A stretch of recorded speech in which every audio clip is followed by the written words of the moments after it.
called for a doctor? Okay. Hi, Don and Mike. Hi. Welcome to our show. Someone called for a doctor? Hey, Don and Mike.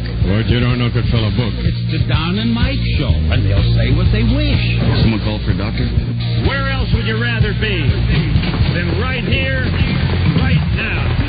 Someone called for a doctor? Oh, here they come. I'll get them out of here. It's not the doctor we were asking for. I don't want that kind of doctor. Someone called for a doctor? Based on a true story, he was a neo-Nazi. Dr. Mengele. One true enemy. Himself. A man of faith, a man of hate, and a soul torn apart. Viewer discretion advised. Someone called for a doctor? We're all MDs practicing in twins. Good afternoon, Mr. and Mrs. POS and all the ships at sea. You can put some bologna on them and eat them. Don Geronimo and Mike O'Mara. Thank you. Someone called for a doctor? Robbie, thank you, and hi, and thank you for listening, everybody. Don and Mike Show, new episode on this Tuesday. March 4rd. Right. And here are your phone numbers from America. United States, 877-365-3636. From Canada. Yay! Rob's booing again. Rob's booing in the background. 800-636-1067. And from Washington, D.C., 202-432-1067. Hi, Don and Mike. Buzz Burbank here. Hi, Buzz. Welcome. Welcome, everybody. Hi. Welcome. Right. Hi, Dustin. Welcome. Welcome. Welcome. Welcome. Someone called for a doctor? Always. Happy Mardi Gras, everybody. Happy Fat Tuesday. Hello, Don and Mike Show. Hi, this is Charles. How you doing, Don? Charles. How you doing, Mike? You're in charge, man. I'm a Easy. first-time caller. I just made a Scott Baio joke. And you know, there aren't many Scott Baio jokes anymore, so I think everyone should hear those. They should cherish those. Scott Baio is a joke. Yes, Charles in charge. Just wanted to tell you, you guys are off the hook, and I'm a first-time caller, and you make my day every day. God bless you, Charles. All right, thank you, G-Money. Ladies and gentlemen, the theme to Charles in Charge. Not much call for this. I got one question for everybody. Someone called for a doctor? Rob being light on his feet early in the broadcast. Someone called for a doctor? Was Scott Baio Charles, or was the other guy Charles? It was Charles. He was Charlie. Was the other guy? The guy that was on it, Willie Ames was his slightly retarded friend. Yeah, he's fine. Willie. There you go. And Someone called for a doctor? goodbye, Charles. Goodbye. Charles in charge. See you later. Hello, Don and Mike Show. Don and Mike. Yeah, hi. What's going on? It's Matt from Philly with the glass dildos. Glass dildo guy from Philly on the phone. Yeah, I wanted to thank you guys for your concern about the whole pipe busting thing, but that wasn't us. Yeah, you didn't get busted? You weren't locked up with all those other heads? Yeah, No, thank God, because word has it they're all fondling each other. That was on the Buzz News show the other day. That were worried. People who are making these glass dildos and pipes, like the decorative pipe that you gave Buzz. Yes. I love saying the decorative pipe. It is. It's very decorative. The decorative pipe you gave Buzz. So anyway, you guys in Philly, you were not busted, and you are still, as of this moment, blowing your own glass, making your own, glass blowers. That's right. Making your own. They are. They're the same art that's practiced in Venice, Italy. Glass dildos. Right? Yeah, there we go. That's our glass dildo. It's beautiful. Thanks. I'm glad you guys. I won't say glass. Glass. You guys are okay. All right. Goodbye. All right, take care, man. See you later. Good. They have something to fall back on, Bye-bye. so to speak. Don and Mike Show. Hello. Hey. Radio God. Howdy. I just want to say the show yesterday was Fine. I just want to say keep up the good work. You guys are awesome. I like listening to you guys on YSP. Keep it up, guys. Thank you. Thank you, my friend. See you later. Boy, a lot of love on the, and as soon as I say that. Mike, no, you know what it is? We're past February. Yeah, you're probably right. And if you noticed yesterday, with the exception of Gladys Kravitz, all of our callers were pretty much nice, funny guys and gals. I think people can walk outside here in the Northeast and they can sniff the air and smell the fact that spring is perhaps around the corner. I love the smell of napalm in the morning. I love the smell of spring in the morning. Amen. I love the smell of my cheese balls. Hello, Don and Mike Show. Bernardo Miguel. Yes, hola. Hey, CNN Entertainment has a special on how to kill a radio station, WNEW. Got pictures of your buddies on there and all kind of good stuff there. And Willie Ames is now Bible Man, just in case you were wondering. He's Bible. In what regard is Willie Ames? Hold on. Well, why should I Bible ask Man? You, why should I ask you when Rob is jumping to the microphone? Hold on. Someone called for a doctor? Yes, Rob. Linus. May I help you? The Bible Man is a touring show that does a lot of church basements, I think, and he plays the superhero Bible Man, and he's got a spandex costume and everything, and that's what Ames does now. Hello, Don and Mike. Wow. Hey. Hey. He was doing porno also.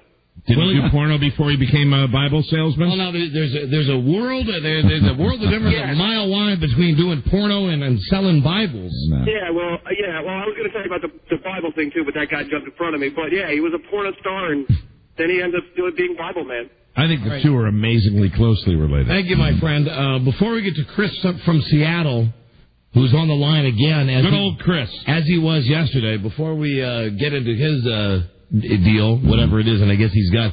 Let me just see if he's got a deal for us today. Chris, do you have a deal for us today? You got something? Yeah, I got fired. All right. You got fired. Okay, hold on. He likes to jump right in. Hold on, I'll come back to you. I didn't call you yesterday. What was it, the day before yesterday? Well, no, then that would have been working. I sleep that would have all been Sunday.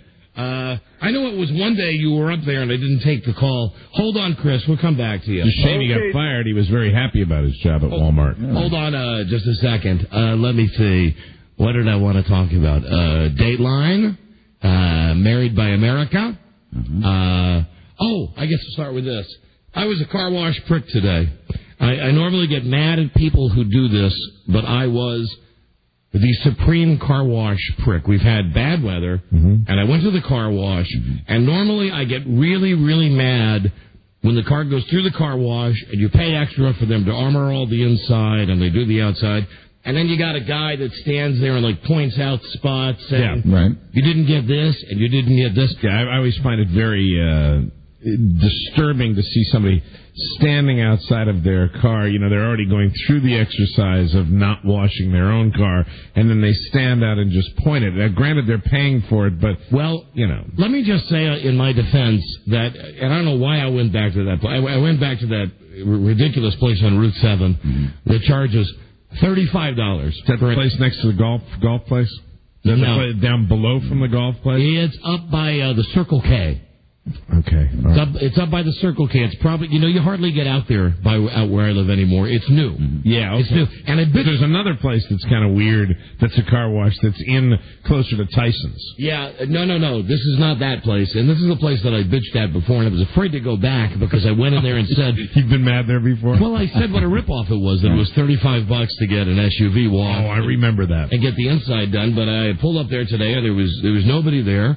So I got in, and, you ride through the machine part. You stay in the car? Yeah, which you can get in any cheapo like Exxon or Shell station, but the deal that you pay the money for is that when you come through, there's supposed to be 18 migrant workers that come out of a Shriner's car and immediately start to polish every nook and cranny of the car.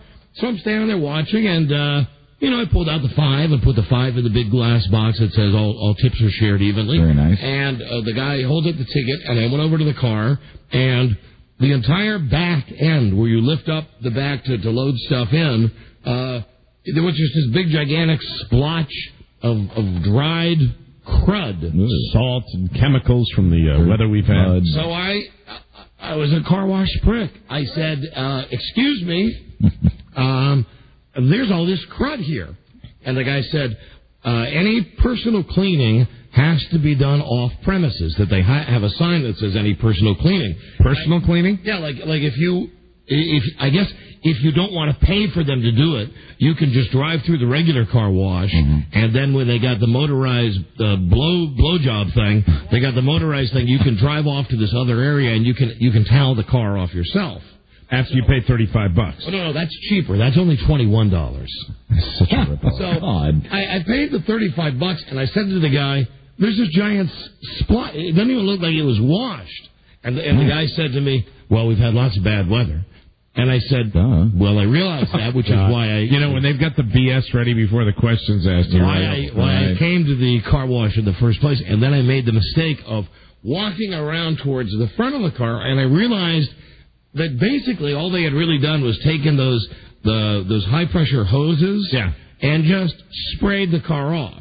They don't wipe it down. In essence, that's what they had done. They hadn't wiped the car. You had mentioned this before, that the whole system they have is a complete ripoff, and you ought to mention them by name. The problem that I mentioned before was the fact that I had paid this exorbitant amount for the car wash, and then once you got through the car wash, you get to the part where they armor all the inside and vacuum it out, and allegedly clean by hand all of the water spots and everything. So they do have guys with towels that are out there. They're going to towel down the car. And my problem before was the fact that when you pulled out of the shaft where you're in there getting the car wash done with the brushless thing, that they didn't have enough room to clean all of the car, so you would have to go wait in a second line to get that was my original bitch, is that you went through the car wash and then you had to go wait in another line to wait to come back around in the second line so they could vacuum you out because... Let me see if I got this straight. What you're saying is that they've got a machine on the premises that is an inferior machine. It's not the same kind of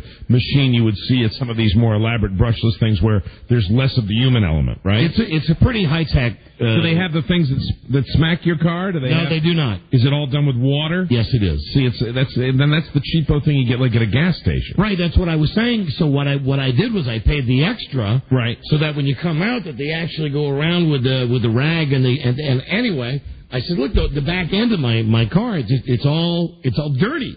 And the guy said, well, we've had lots of bad weather. And then I just turned into the car wash prick, and I want to apologize to the people behind me who were giving me the hairy eyeball as I did to other people. They probably like the fact that it's crowded so people are intimidated. They don't want to waste a lot of time, and they probably get away with this crap all the time. I actually walked around the car and then found myself, when I got to the station today and parked in our garage, I got in the back and got a rag myself and just realized that there were like 8,000 more spots that they had not bothered to clean themselves. And anyway, $35. Yeah. For $35, you should give me a handy. That's right. I mean, for God's sake. But, it seems to me that they've been getting away with this, and they've got an inferior machine, and then they compensate by saying, hey, but we've got employees that are going to wash your car when the employees just are not managed properly and don't take a look at the car. And today was not a case of there being 1,000 cars in there. There were 6 cars. 6 cars were getting this alleged premium treatment. I like him saying the weather, too. Like what a salt truck came by when you were driving it through the car wash? Well, what the guy was explaining to me later was that, well, you've had layer upon layer of snow and ice and salt on your car, and that just going through the car wash one time doesn't really get all... What, you want another $35? All of the ground. I don't know. Anyway, wow. I make this pledge to you now. I'm not going back there. Good for you. I'm really not going back there, and I was very tempted today to say, listen to the radio. Our guys right across the street here, pretty damn consistent. I mean, Embassy Auto Wash right across the street from the station has, not only, and it's not just because of the machine, because their system they have is a great machine, but the guys that do it, they got a lot of guys working there, they bust their ass, and those guys have been working there a long time, a lot of those. I went to Embassy today, got a great wash, $15. Right. Why are you guys washing your car now? Well, here's the thing. I know it's supposed to rain. It's also, it's just, at this stage of the game, there's so much crap on my car, I just had to wash it. It was so dirty, it felt fuzzy. And also they have, but now that I've said this, I don't want to go back. It was both of you saying that. I don't want to go back. I had a flashback. Because I am, hey, come on, we're not fags. Someone called for a doctor? I wasn't even thinking that when I asked, and then when you both were saying, because it's dirty. It was just, it's going to be dirty tomorrow after you drive more than a half an hour. Here's the thing, and I'm going to go back and I'm going to take them up on this. It is the 2-day guarantee. Meaning that if the weather is bad in the next 2 days, you go back to the place where you went? Yeah, and allegedly, I believe the guarantee is that you can go through the machine for free. That's a nice deal. If the weather is bad in the next 2 days. Yeah. But now that I've set all this again, most likely you probably won't go back there. They'll slash my tires or something. Horrible though, driving, right? I mean, really, the crap that's on cars now, just amazing. Scott, have you been there? I'm here. Have you been to that car wash? Yes, I have. The one at Barron Cameron and Route 7? Yeah, the one by Circle K and the Mobile. Yep. And, the little, there's like the farm market next to it, too. Right. Place is terrible. Terrible. Place is terrible. I cannot remember the name of it off the top of my head, but, oh, man, I've only been there once. I did not make the mistake of going back like you, Don. Well, today I pulled out, well, there's no cars here. What the hell? I'll go beginning again. And that's the other thing. 35 minutes. You got to go to Embassy, man. 35 minutes I'm waiting for this piece. They are, they ought to be, they ought to be advertising because we're doing this, and I don't think they're even a client of the show. And I was just such a prick walking around going, you missed a spot here.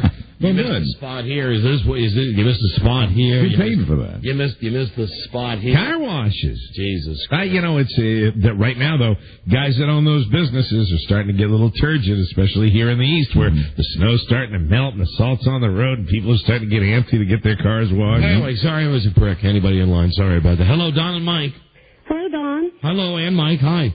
How are you doing? We're doing great, thanks.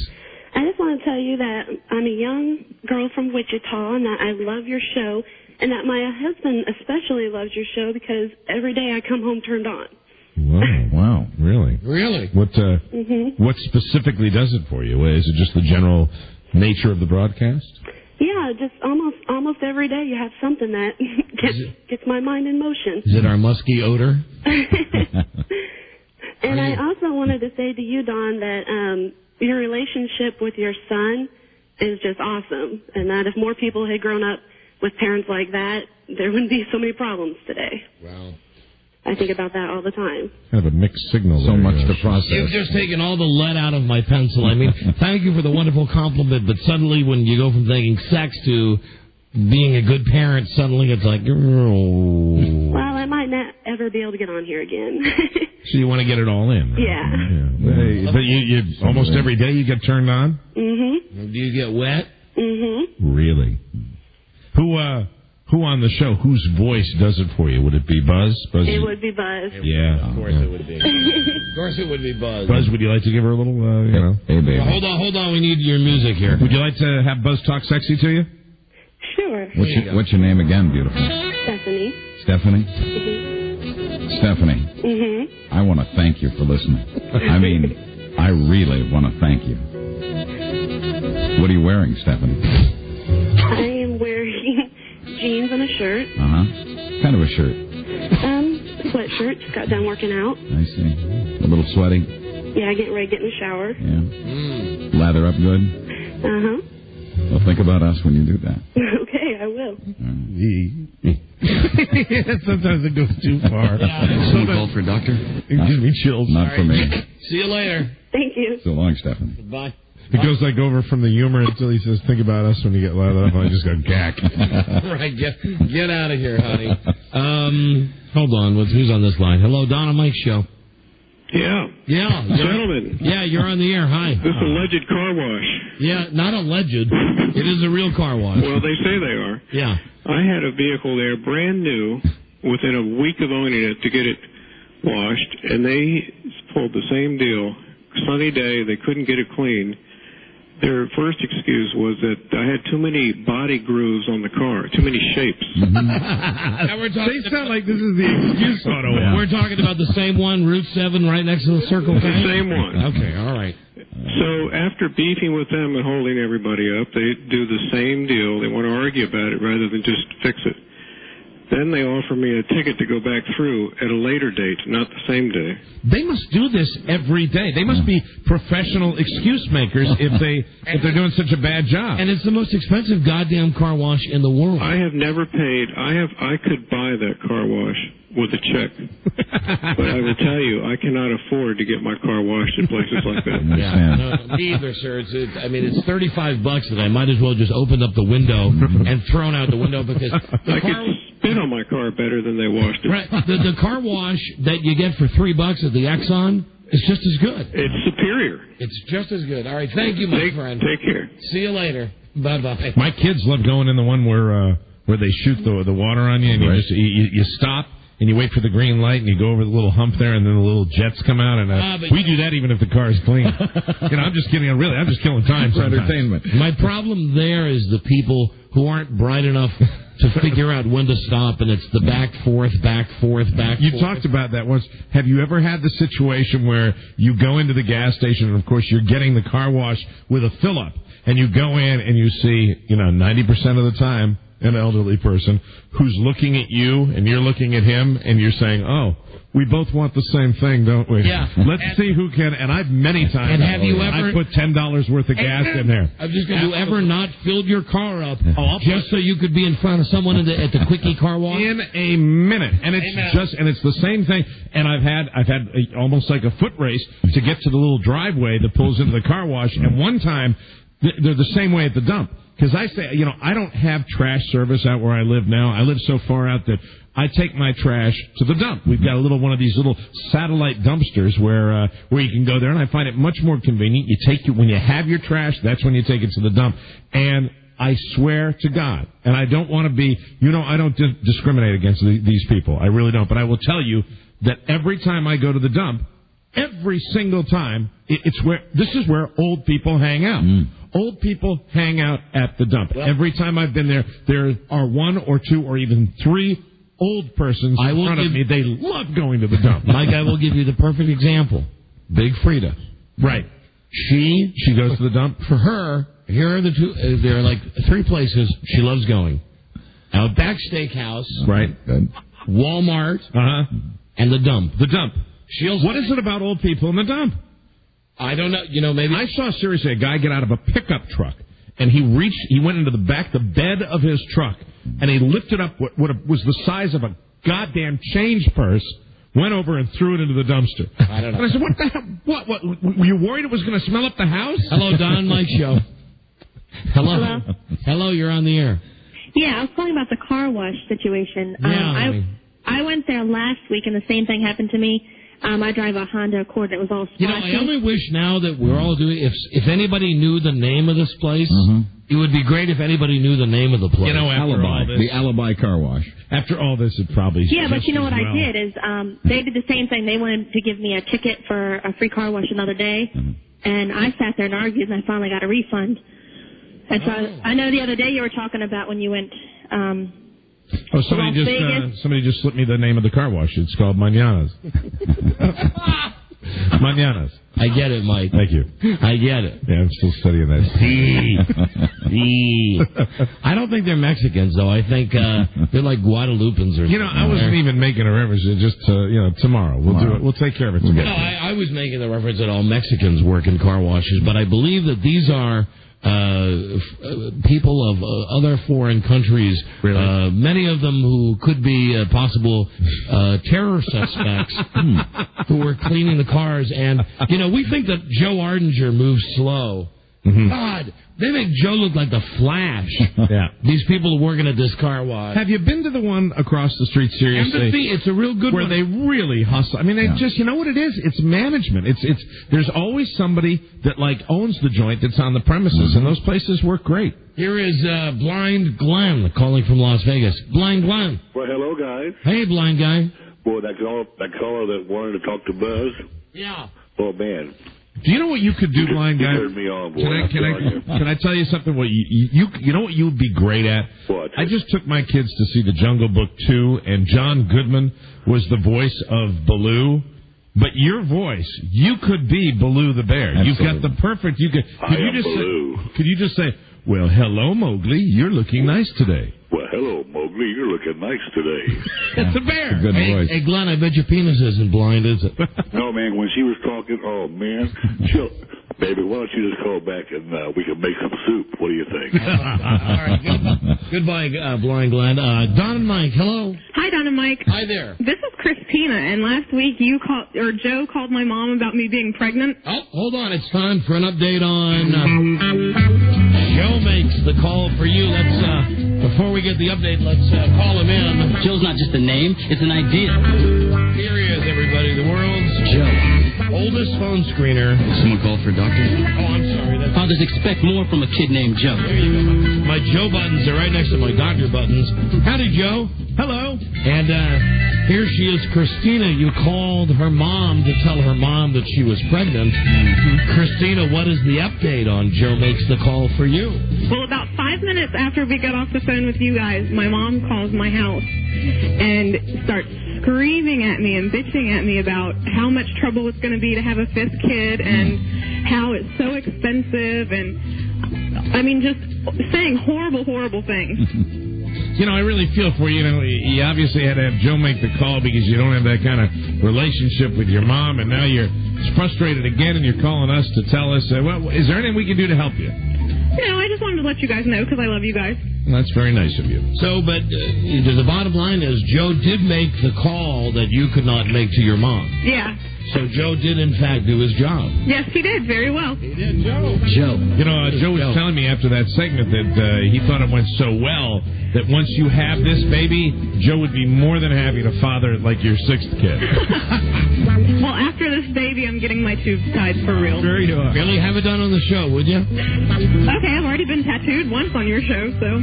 That would be a first. I don't think any shock jocks have ever had tube tying done on the show. Also be a first because each tube is the size of the Lincoln Tunnel. How about if I tie the tubes? It would have to be double knots. Just to make sure with you. All right, Joe. Christina, that's your name, right? Yes.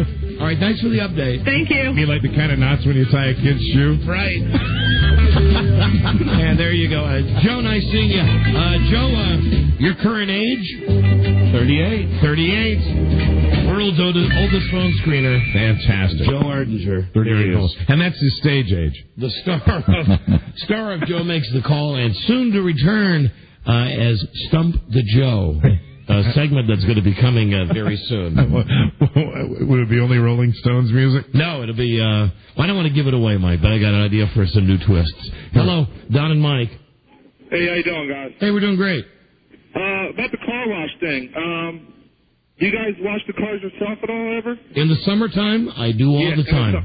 But you know they have the drive-up car washes that you just put the money in, you can spray it with the hose gun, the water gun. Now, that's not too bad, though. I don't mind that. I like that. That's what I do. Because that way you could do it better yourself, and you don't have to pay $35. I'll give a shout-out to the one in Ocean City that I go to. It's Schuler's.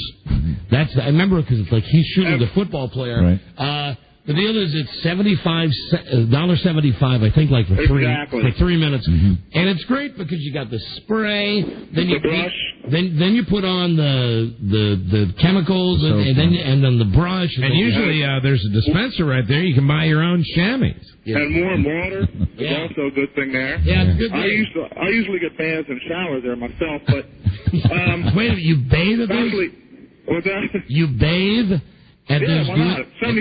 You can't drop the S-bomb. Oh, I'm sorry. He said he bathes and uses hot wax and all that S. You know, if you use it for half the time, too, it makes a heck of an enema. You can do a real enema thing. And the armor oil is great, too. All right. Okay. You guys got any prizes or anything? All right. No prizes. No prizes? No prizes. No prizes. Goodbye. Hello, Don and Mike show. Oh, you just missed. We were going to give away a brain transplant. Hello, Don and Mike. Don and Mike, Buzz. Yeah. How the hell are you guys doing? We're doing great, thanks. I was just calling to wish you guys a happy Mardi Gras, long neglected holiday. I was in the post office today, and a lady walked in right in back of me and says, "Happy Mardi Gras!" And I turn around, and there she is. She's got the beads on and everything. It hadn't even really occurred to me as I was slogging through the mud. So does Lent start tomorrow? That's right. Oh, got to come up with something to give up for Lent. Hello, Don and Mike show. Hey, man, what's going on? Hey. Talk Don and Mike. Oh, they're busy. Thanks. Hello, Don and Mike show. Hey, I just wanted to let you know it's that bitch Patricia Heaton's birthday today. I wish crabs for her birthday. Fat Tuesday. Hey, maybe Satan could call her and wish her happy birthday. I wish she wouldn't take the call, my friend. Right. She wouldn't take it. Thank you. Thank you. See you later. Bye-bye. There's a hater right there. You're just thinking about things. You gotta go, hey, all right. Oh, yes, I found it. Hatred. I do hate Patricia Heaton. I don't watch Everybody Loves Raymond anymore because of the Patty Heaton fact. I haven't watched the CBS lineup for quite some time. I watched CSI. That's about it. Yeah, me too. Last night we tried to watch King of Sock. We really tried to watch King of Sock. Couldn't do it. Couldn't stay. I'm sorry. You know, friendship with Leah is one thing, and she's a good friend of ours, and we love her. But, man, does that show blow dead bare. And, you know, a show that you never got into last year, but that I watched the first episode of that show, 6 Feet Under, and I read all the reviews, and I agree with them. Wake up. Come on now. Get it together, 6 Feet Under. You're not a soap opera. Boring. We need more excitement, please. Oh, hello, Don and Mike. Hello? Hi, I was calling about the car wash stories. Yeah?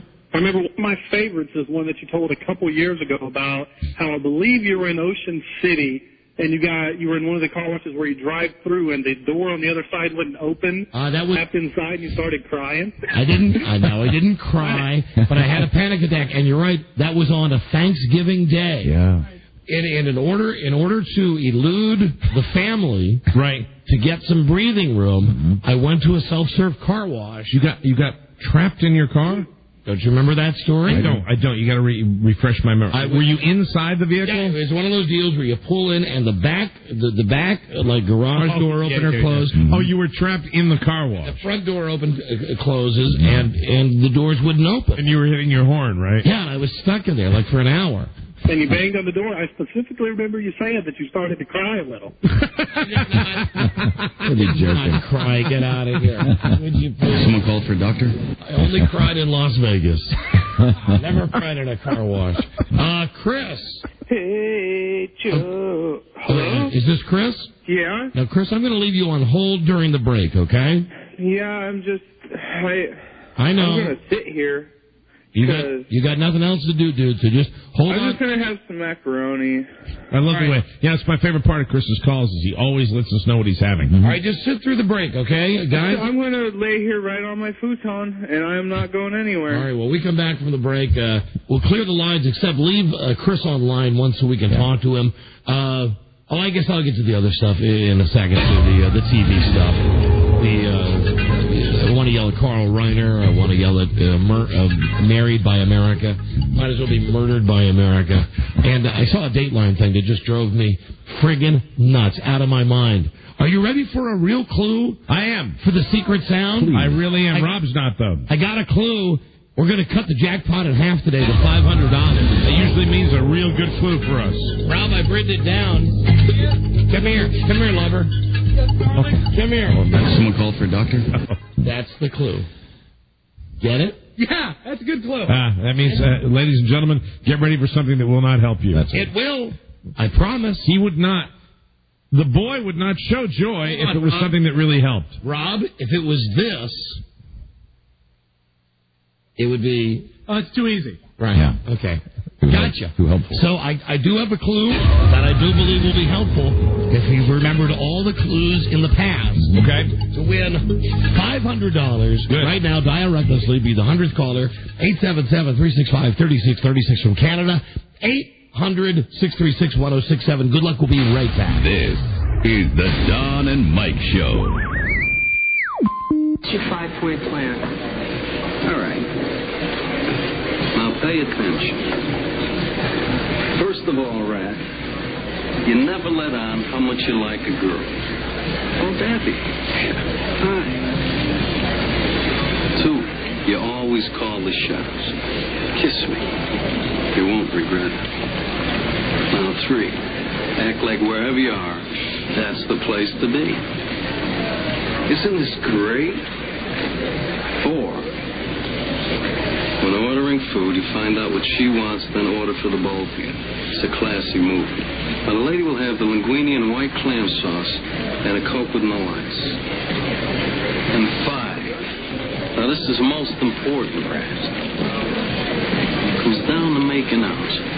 Whenever possible, put on side 1 of Led Zeppelin 4. The Don and Mike Show.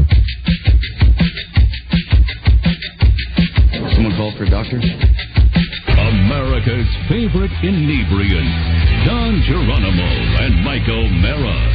That's our names. Don't wear them out. Here we go with real cash money on the line. Don and Mike Show. Hello.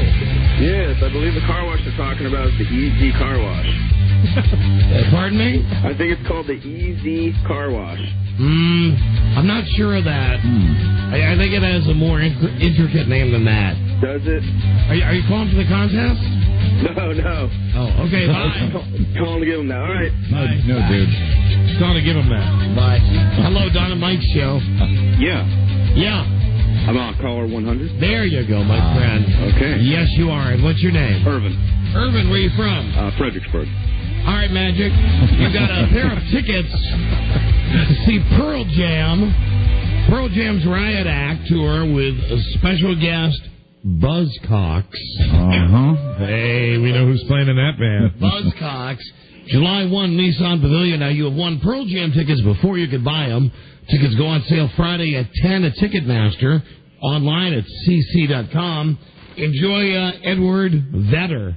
Now, for $500 in the Secret Sound, here's a brand new clue. Great. Oh, come on. Have a little excitement. Well, it is. I've just heard it so much, and nobody has ever even got close to it all week, past week. Right. The guess should be based on my clues.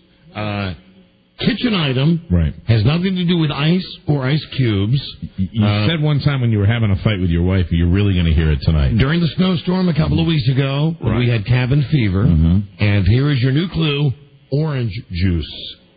Orange juice. Play the sound now. Give you 15 seconds to think about it.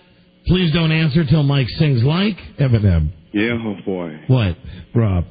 Rob's just so pleased that it's a difficult clue. Yeah. It's a great clue. You're just smirking as you watch. I saw that. I can see you from the back of your head. Does it bring you joy? It does. Thank you. It does. Someone called for a doctor? I mean, I support the listeners on this one, but it just... Not me. When you smirk, it makes me laugh. Trust me, it's a good clue. All right. And here you go. Caller, name this sound. Eminem. There it is. Yeah, right. And we're going to hear from Marshall Mathers. Again, your clue, orange juice. The clue right there. I'm Slim Shady. Yes, I'm the real Shady. All you other Slim Shadys are just imitating. Yeah. Thank you. Yeah. Go ahead, Mike. Hey, yeah. Mike Mathers. For $500, what's the sound? Okay, is that an orange juice cap from a bottle hitting the counter? No, it's That's a good guess. That is a great guess. We're sorry. Not even close, but thank you, and don't forget that every guess is a clue for you. That's somebody who's using their thinking cap. I like that. A clue for you. Thank you, my friend. Before we get to Chris from Seattle and your other calls, and today on the show, the threesome sexpert coming into the studio. Excellent. And also postponed from yesterday, our exclusive satellite interview will go live to Indianapolis to Dorothy Letterman's house, where she, I understand, is constantly bathing Dave Letterman with He's still not better. With his shingles. The shingles. Is the woman that wrote the book about threesomes, it is a woman? I got it. Better be. Is she bringing in two other people? That I don't know. But I know we got Buzz and and Lisa. Right. There you so go. what the hell? Here's what we say. Here's a couple of things. Last night, like most of you, I watched the beginning of Married by America, and after Joe Millionaire. And now I knew that Fox was not going to come up with anything great to match that Monday night TV fix that we needed. I don't know if you caught any of Married by America, but it could not have sucked. I had no intention of watching it when I saw the promos because it looked like it was such a suck fest. I didn't like the ladies. That blonde waitress, bartender, whatever that's talking about it. Well, they got the family members up there and they're grilling the broads and it was just it's too much. It was like. Too many. I don't know how they're going to eventually pare it down to... They're not, because it's cheap. And I was reading an article about that today. It's inexpensive to make the programming.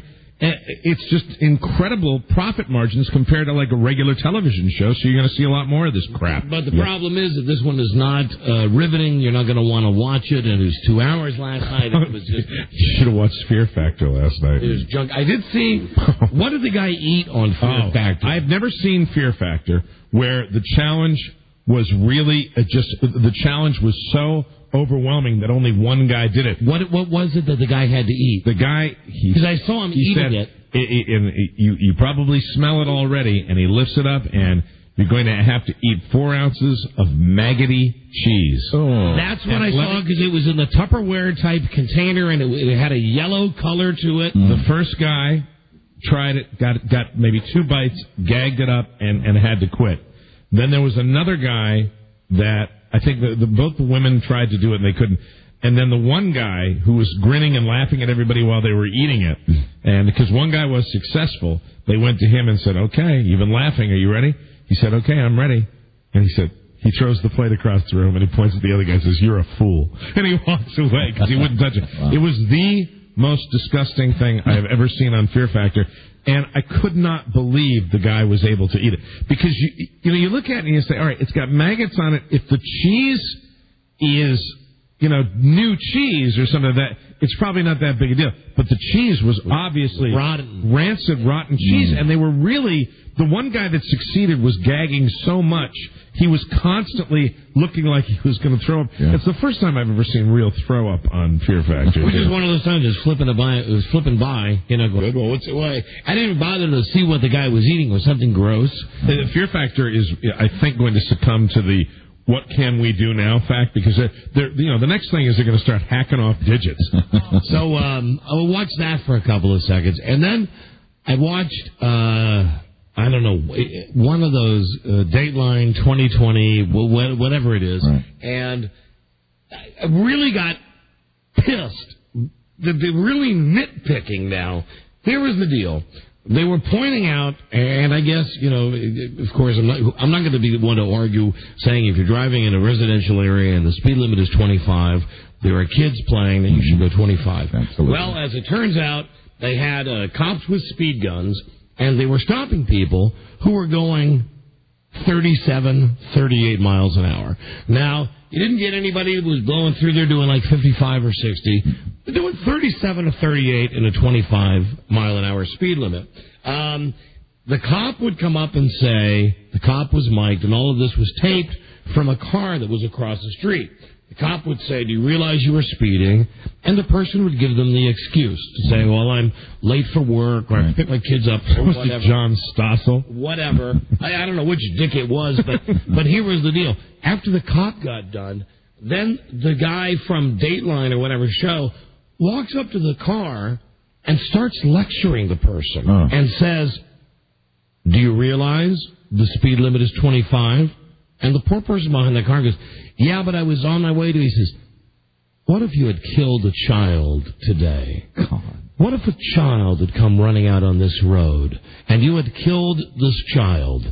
And it was just ambush style, hidden camera stuff. I mean, you want to nail somebody. If you got somebody, driving through a subdivision doing 80 miles an hour, right, where there are kids out skateboarding and stuff at 4 o'clock in the afternoon, sure, nail their ass to the wall. So they went into subdivisions. That's their big hard hit. That was it. Expose. God, they must be short on material. And to make sure you know how smart the drivers must have been, they all had to sign release forms to be on the show. So they couldn't go in any restaurants and find any fecal material in orange juice or anything like that?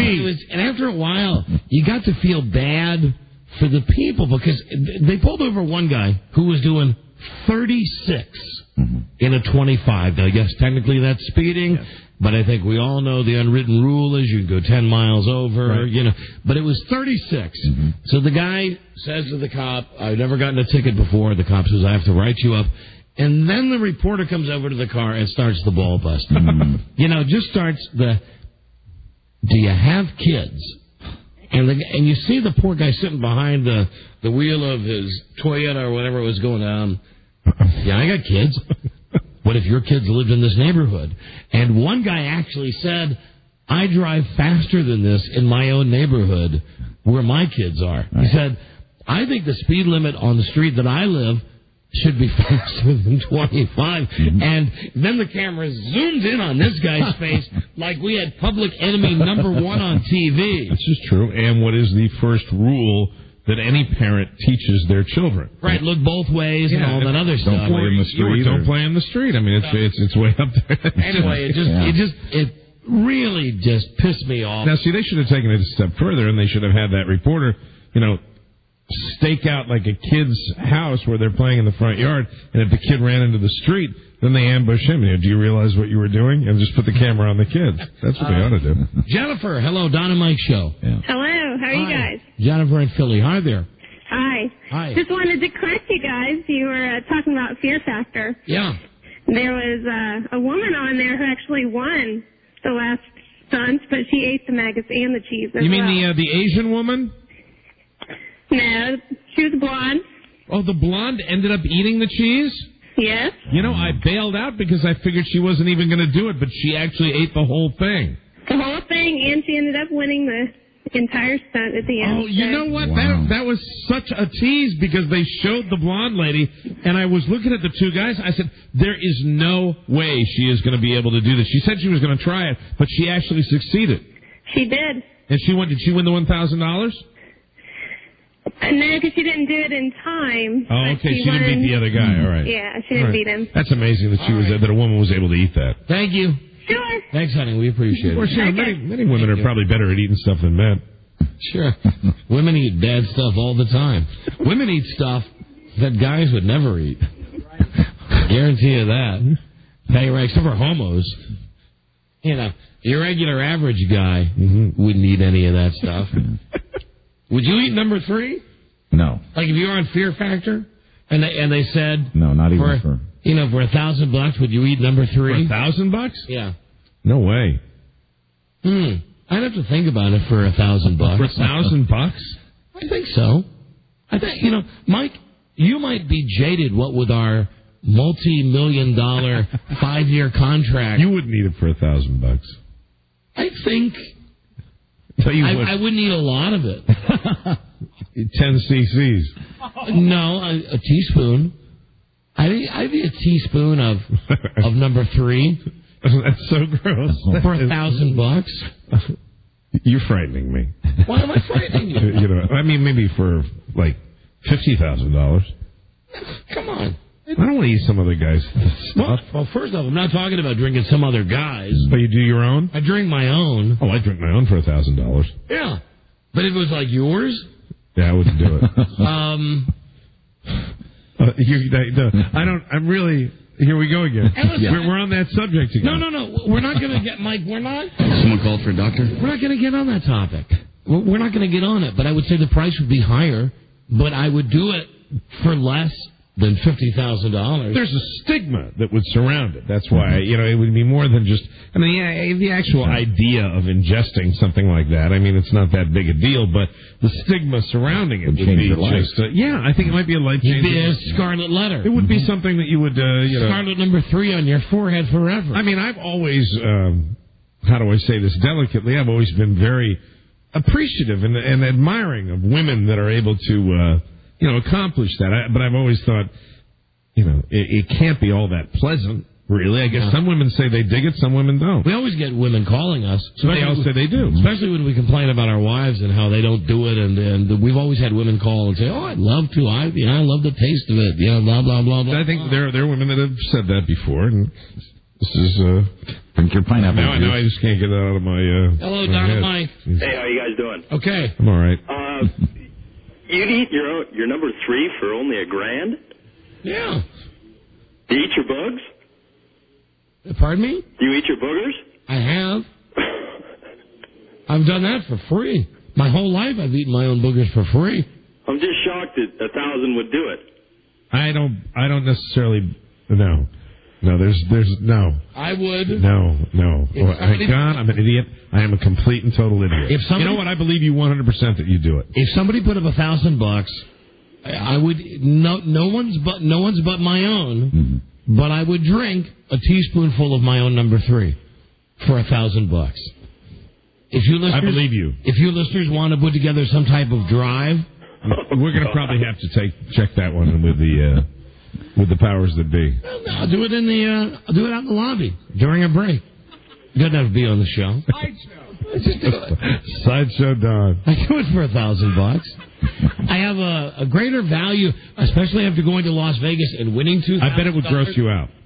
Oh, no doubt it would. I mean, I'm not. Trust me, I'm not getting a boner sitting here thinking about it. Right. But for $1,000, are you getting queasy thinking about it? I'm I'm getting queasy thinking about it. I'm goddamn well getting queasy thinking about it. Yeah, I'm thinking about the money. That's what I'm thinking about. I'm thinking about $1,000. Well, frankly, I'm still swimming in this entire money. Swimming being the operative. In this whole money thing after winning at blackjack in Las Vegas. Where did you play? Did you only play at Caesars? No, Rob and I played exclusively at Mandalay Bay.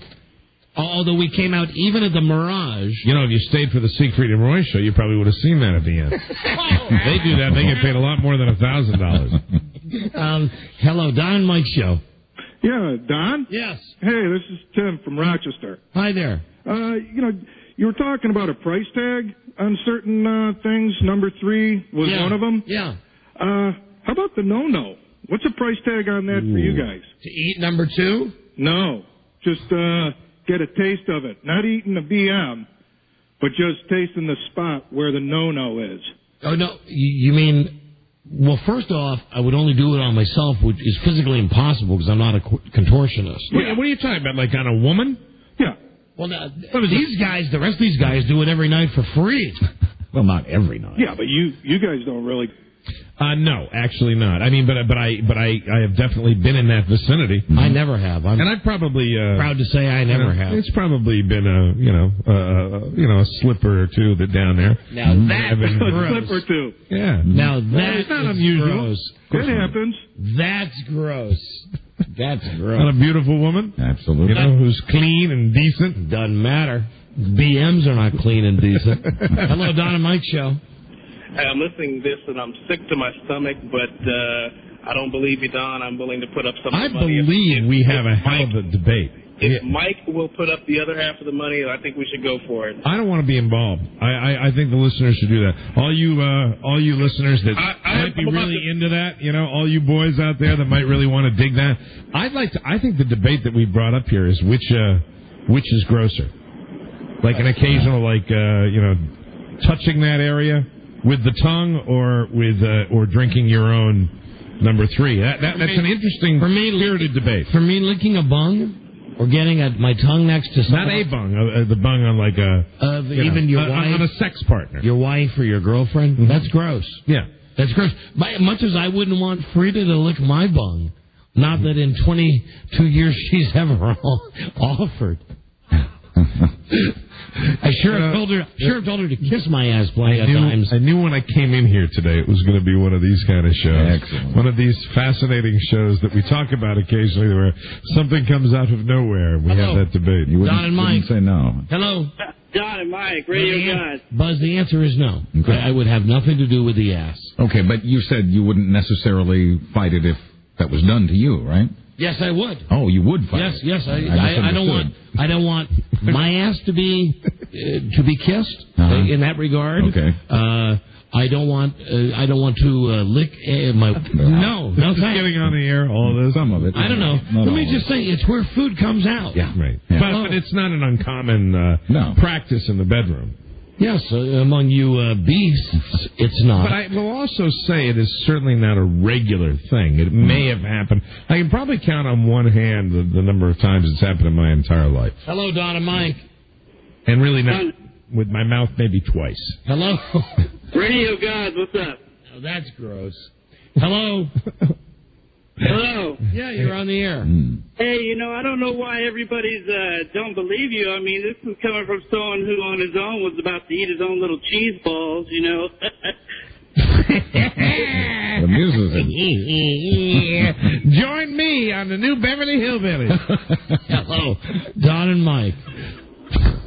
Hello. It's me?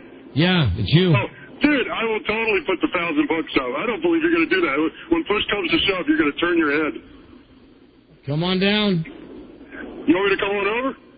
Come on down. Listen, the one great thing about me is I'd have to go up to the office. Rub one out? To rub one out. Uh-huh. But I could rub one out and fill a tablespoon, no problem. Now you have somebody there who can do the witnessing. I really think that if you're going to go through with this, it needs a little more build-up. I mean, I think you're just throwing this thing away. This is a big deal. Let me just this is a big deal. Let me say the only person that I would trust to witness this would be my wife. Okay, so is she a trusted third party? Yeah. She's my friggin' wife. And I really think that's appropriate that you would bring a sample in from home. Let me call her as up. opposed to rubbing one out upstairs. Let me call her up. In an office that you share. Mike, lots of bad stuff has been done in that office, and not by you and me. I'm thinking about all the listeners we've had up there that have had sex in our office. We've never had that couch properly fumigated. We have not. God knows what's happened. Didn't you at one time take your wife on my desk? I did indeed. Boom. Hola, is Vava there? Nah. All right, I'll call her later. All right. All right, bye-bye. Hey, Bert? Yeah. Don't turn the radio on. Oh, God. Okay? I won't. All right, bye-bye. Bye. Bye. Okay. He knows what that means. Yeah, he's running over that dial right now. No, I guarantee you. When I tell him don't turn the radio on, he knows better not to. Right. He knows better. He knows he'll hear something that will make him deaf. I think it's important that we get your wife's take on all of this. Hello? Baby. I, unfortunately, have had the radio on for the last 10 minutes. Listen, if I was to... Would you come up... Just save your breath. You know, I know you participate in this, but our marriage is hanging by a thread here, Doug. Why is our marriage hanging by a thread? Because I can win $1,000. I don't want the money. I don't want the money that bad. I will give you $1,000 if you just have one day where you pretend you're an upstanding citizen. Honey, just moments ago, like an hour ago, some lady called and said one of the things she loves about the show is that I'm such a great dad. I am an upstanding citizen. No, an upstanding citizen doesn't, for money, consume his own produce. An upstanding citizen... I knew she'd have an opinion on it. An upstanding citizen who's trying to make hay on a radio show does... Now, you've got to switch lines then. I mean, you have got to switch careers, because really, I mean, if you are 13 or if you don't have a family... 13, honey, I'm going to be 45 this year. Yeah, but we're both 13-year-olds trapped inside, these 40-something bodies. That's the whole point, Sugar Bear. I can't... I'm having a hard time looking you in the eye when you come home at night. What? Now, come on, you've not said that to me for a long time. Well... What was the last awful thing we did on the show when you brought up that the last time where we had one of these discussions when you shaved your eyebrows off? Yeah, and look, they grew month ago? And they grew back within a month. You didn't eat them.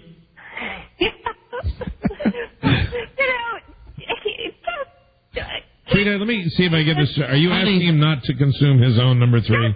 Can you do it when I'm out of town, like on an extended European But here's the thing. Of a year? Honey, here's the thing. Someone, and the caller was right, someone has to verify the fact. Otherwise, I could spike it with... and I'm not going to be the one that's going to verify it. And Mike, I don't want you to. Right. I don't want you to. Well, shoot. Oh, well. Guess I have to go back to the drawing board and think of another idea for a cute little, gag. All right. You won't have anyone verify this. All right, honey. She's made herself clear, I suppose. Clear. Well, I guess... It's amazing. Here's the deal, though.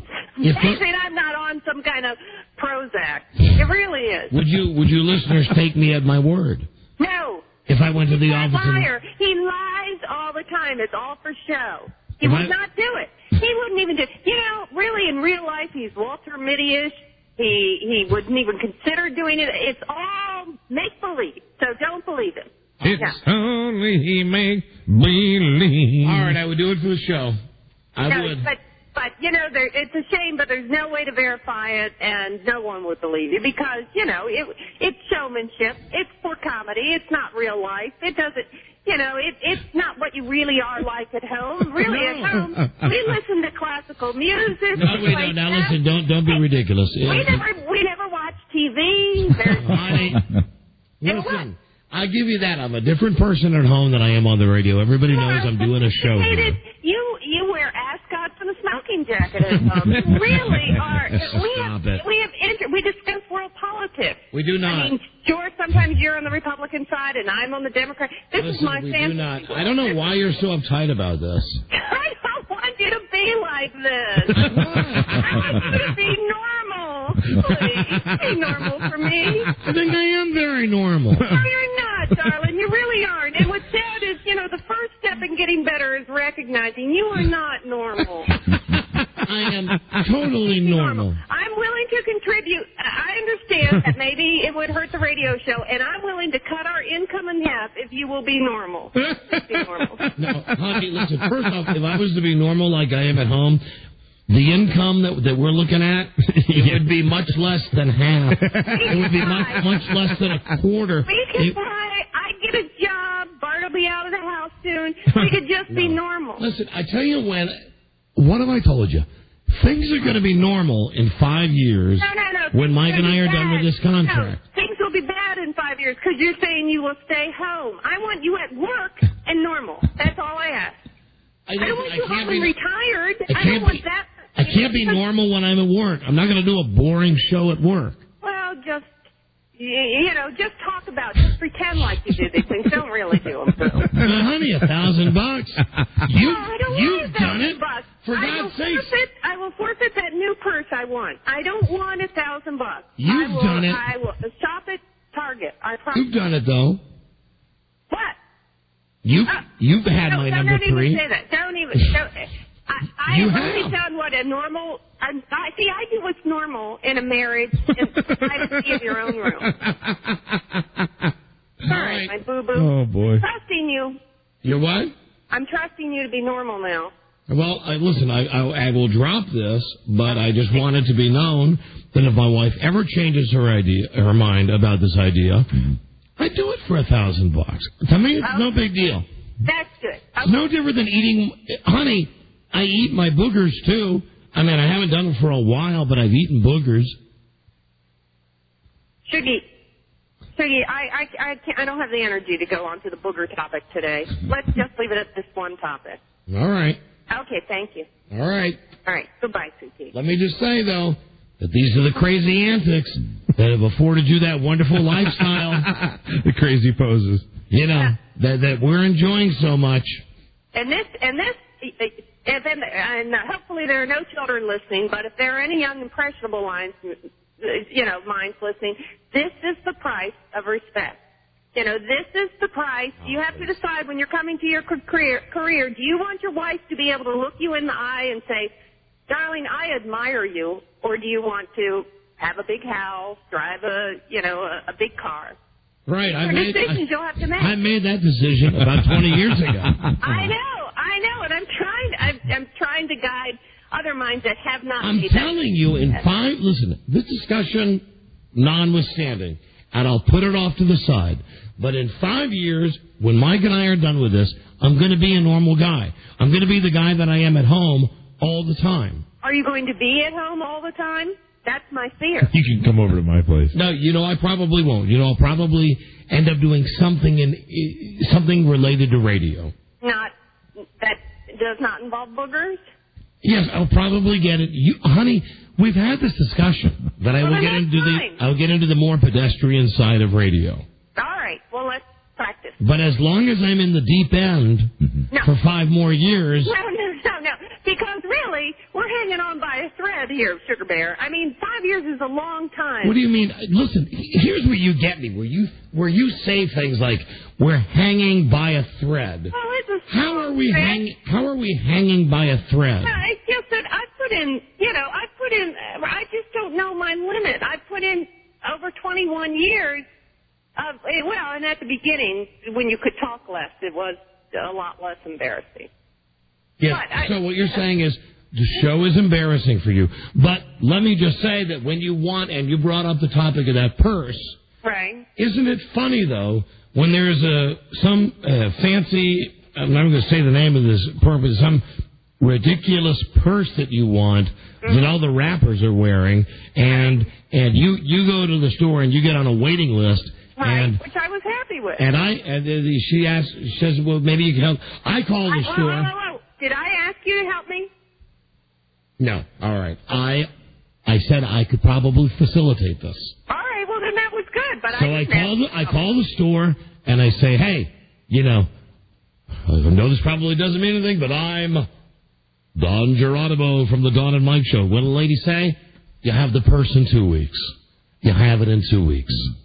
Now, if I wasn't the type of guy that on occasion would say outrageous things like I would drink a teaspoon of my own number 3 for $1,000, tablespoon, a tablespoon, you wouldn't be getting that kind of treatment. Yeah, but Jiggy, I could live without the purse.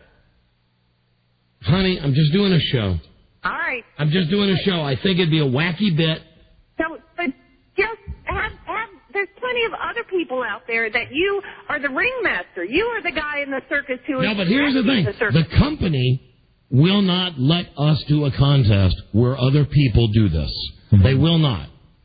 And maybe there's a good reason for that. There is a reason because the other people could sue us. That's why. For why? Why could they sue you? Because maybe it's something that they would regret, and maybe it's something you would regret. Honey, it's just a stupid bit. It's just a stupid bit. You might regret it. You come to the office. you might regret it. In the long run, you might regret that. I might regret it. Might come up in a fight sometime, with some listener or somebody, it's like, hey, at least I didn't, know what I mean? Drink my own number 3. Yeah, so, I mean, in that regard, your wife might have a point. Let me just go on record, though, as saying... You would have done it for $1,000. I believe it. You were steaming full speed ahead. And ladies and gentlemen, trust me, I have no desire to taste my own number 3. Once again, I simply am trying desperately to entertain, to do this show. That's all I'm trying to do is to do the show. Do something. Do you need $1,000 so bad? Obviously, I don't need $1,000 so bad. Then why you do it for? Why make $1,000? Why not say you do it for $1? Well, you wouldn't let me do it for $1. But anyway, I have some pride. You did it for $1. People might just think you're doing it because you like it. Why does it make you have pride if you do it for $1,000? But if your price just goes up. Now $10,000. If you do something retarded for more money, why? Why does that require honor? Listen, none of it requires honor. Well, there you go. So here's what you don't get. You're supposed to be the person that gets the show. You're supposed to be the person that gets it. I understand if you don't want me to do this for whatever reason. But you start laying all this heavy S on me. Don't lay the heavy S on me. I'm doing a show. I'm doing a show. Just say I'm not going to... I'm sorry I called you. I'm not going to... You called me. I know. And if you didn't want to talk to me, Well, you're the only person that I could trust, that the listeners could trust to come to the office to verify that that's what was happening. Well, you could do it at home and bring it in here. But I mean, why does it have to be in the office? I want to be fresh. Jesus Christ. You don't want that to go bad. Oh, God. I'm thinking about, like, for instance, don't you remember when we were trying to get pregnant, when we would have to take the sperm sample, and the deal was you would have to... Maybe you could get a doctor or a nurse to help you out. We would have to take it immediately. A medical professional. What we would have to do is we'd have to get the sample, put it in a little jar, and then drive like 80 miles an hour to get to the doctor's office with it immediately. Just have it tested? Yeah, to find out if my guys were swimmers or not. Mm-hmm. Sweetie? Yes. Yeah. And what has that got to do with it? The freshness element. The doctor did not swallow a tablespoon. I believe that was how... Imagine if the doctor tested it that way. He's just fine. Well, he's just fine. Well, baby, listen, I have really, to be honest, you know this. I have the freshest I've ever tasted. I have no desire to drink my own number 3. I'm doing a show. And it would be goofy. And hillbillies want to be called Sons of the South. It'd be goofy. It'd be a wacky thing to do. You're entitled, go help yourself. You're entitled to your opinion, but so am I, Jimmy, and I think that I don't, I'm sorry that I don't approve of everything you do. I'm sorry. You don't approve of anything I do on this show. Well, I find that hard to believe because I listen to you. I'm a fan of it, even if I weren't married to you. I enjoy your show. Yeah, but and I'd probably enjoy some other doofus doing exactly what you're saying. Yeah, but this, okay, so what you're saying is... But you know what? If some other doofus did it, you'd come home and tell me about how good it was that some idiot did that. But I would look, but here's the thing. But you'd be the Would idiot. you speak admiringly or disparagingly? It doesn't matter because... amazingly and how great it was. And here's the thing. I would come home and say, for instance, if it was, Bill O'Reilly, say, honey, today Bill O'Reilly on his show for $1,000 drank a teaspoon of his own number 3. What say you, number 3? I would say, and I've said this before, I would say, I guarantee nobody turned their radio off. A no shoot zone. The whole time that bit was happening. Well, no one would turn their radio off if... That's where I draw the line. And me too. I wouldn't do that. But drinking... Is this your line? This is your line? Well, my line is, if you would do it... What's my line? If you would do it, but I guess I could do it if it was my own, one time, 1 teaspoonful for $1,000. You won't have to worry about me doing it anymore. If you do. Because 1 in the family would be enough, I would think. All right, baby. Well, there you go once again, derailing this show. But, all right. Never mind then. Because I certainly couldn't get like a stripper or someone to come up to monitor the process. You want to do that, go ahead. Go ahead. No, honey, I'm tired of being the one to tell you not what to do. So you use your own best judgment. I don't want a stripper. It would only work with you. All right. Well, that's sweet. In a pathetic kind of way, that's sweet, my darling. I could only work it up for you. I mean, in that environment especially. There's no way I could get my jerk on for some strange girl sitting up in the office with the thought that we're going to try to get it in a spoon. I mean, I'd have to do it with you. You're my wife. There was a strange girl up in the office. And the expression on my face would make it impossible for that to happen. But you'd have... Yeah, not taking the drinking thing out of the equation. If there was a strange girl up in the office, I could probably work it up. Yeah. Well, why not Mike? Well, no, but I'm not doing that. Because he won't do it. That's the difference. I'm the yin. Some of Mike. No, I'm the... Oh, no, and I don't want that either. I would never drink Mike's or anybody else. If there was like an attractive woman up in the office, I wouldn't have any problem with that. I wouldn't kill you. I mean, I guess I'm that's not drinking Mike's. That's gay. No, don't worry. The offer's not been extended. Mike, I know it's not been extended, and don't worry. But you're derailing the show. I know I'm doing... No, Mike's not derailing the show. I don't know why you are just throwing a wet blanket over it. Here she goes. Okay. I want to tell you something. 5 years from now, when I'm really every day like I am at home, you're going to be bored to death. When you get the real me all the time. I don't want you all the time. I think I've made that clear. I want you at work. I want you normal. Yeah, I think you ought to make it 7 years then. No, Mike, 5. I'm telling you, I can only do this for 5 more. I only got 5 more in me.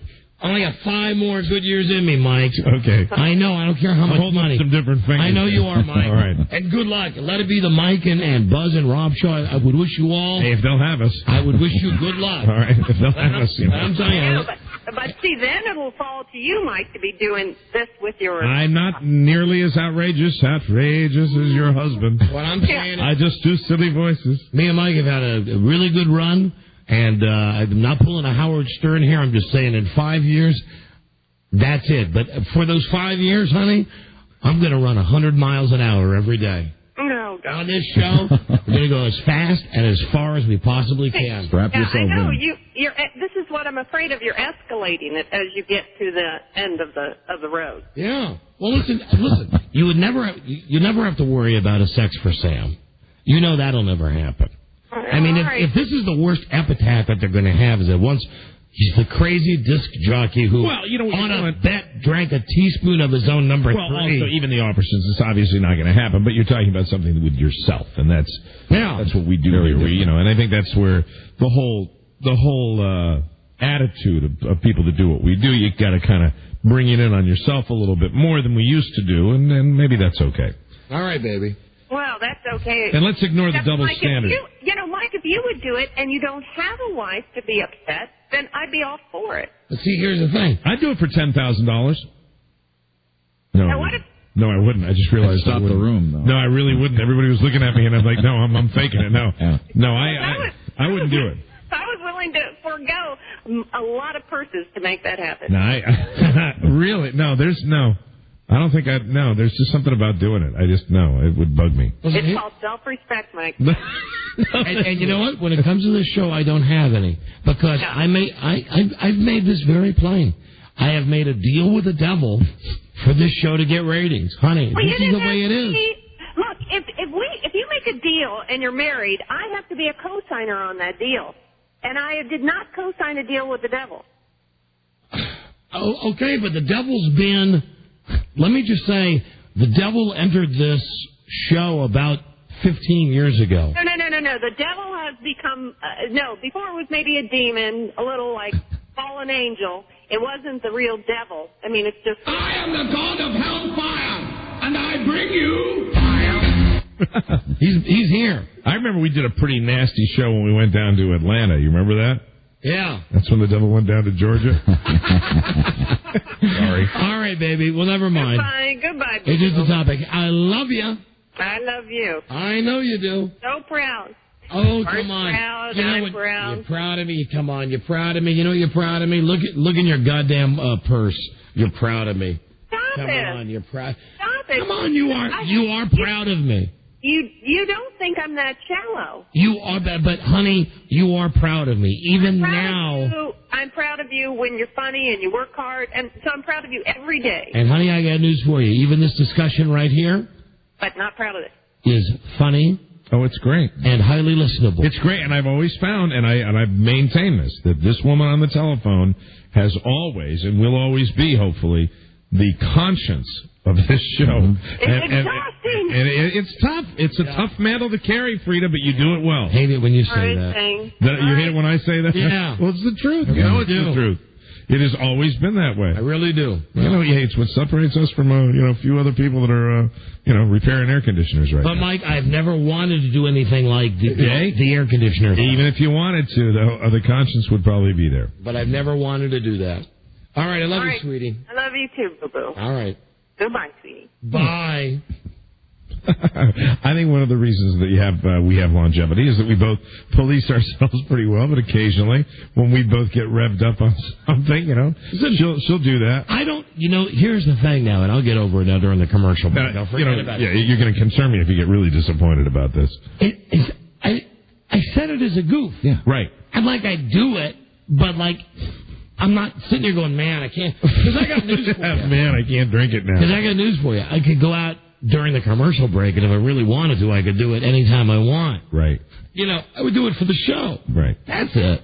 Hello, Don and Mike Show. Hey, Don. Yeah. So, what, are you going to be the next Ken Stevens after this 5-year contract's up, or what? I think you might be very surprised. Yes. we have to break for commercials. Bye-bye. Bye-bye. See you later. Bye-bye. Okay. All right, so, oh, you know what? Forgot all about Chris. Hey, Chris, you still there, dude? What? Oh, man. Sorry, Chris. I'm sorry, Chris. Oh, hey, No, you don't have to worry about that.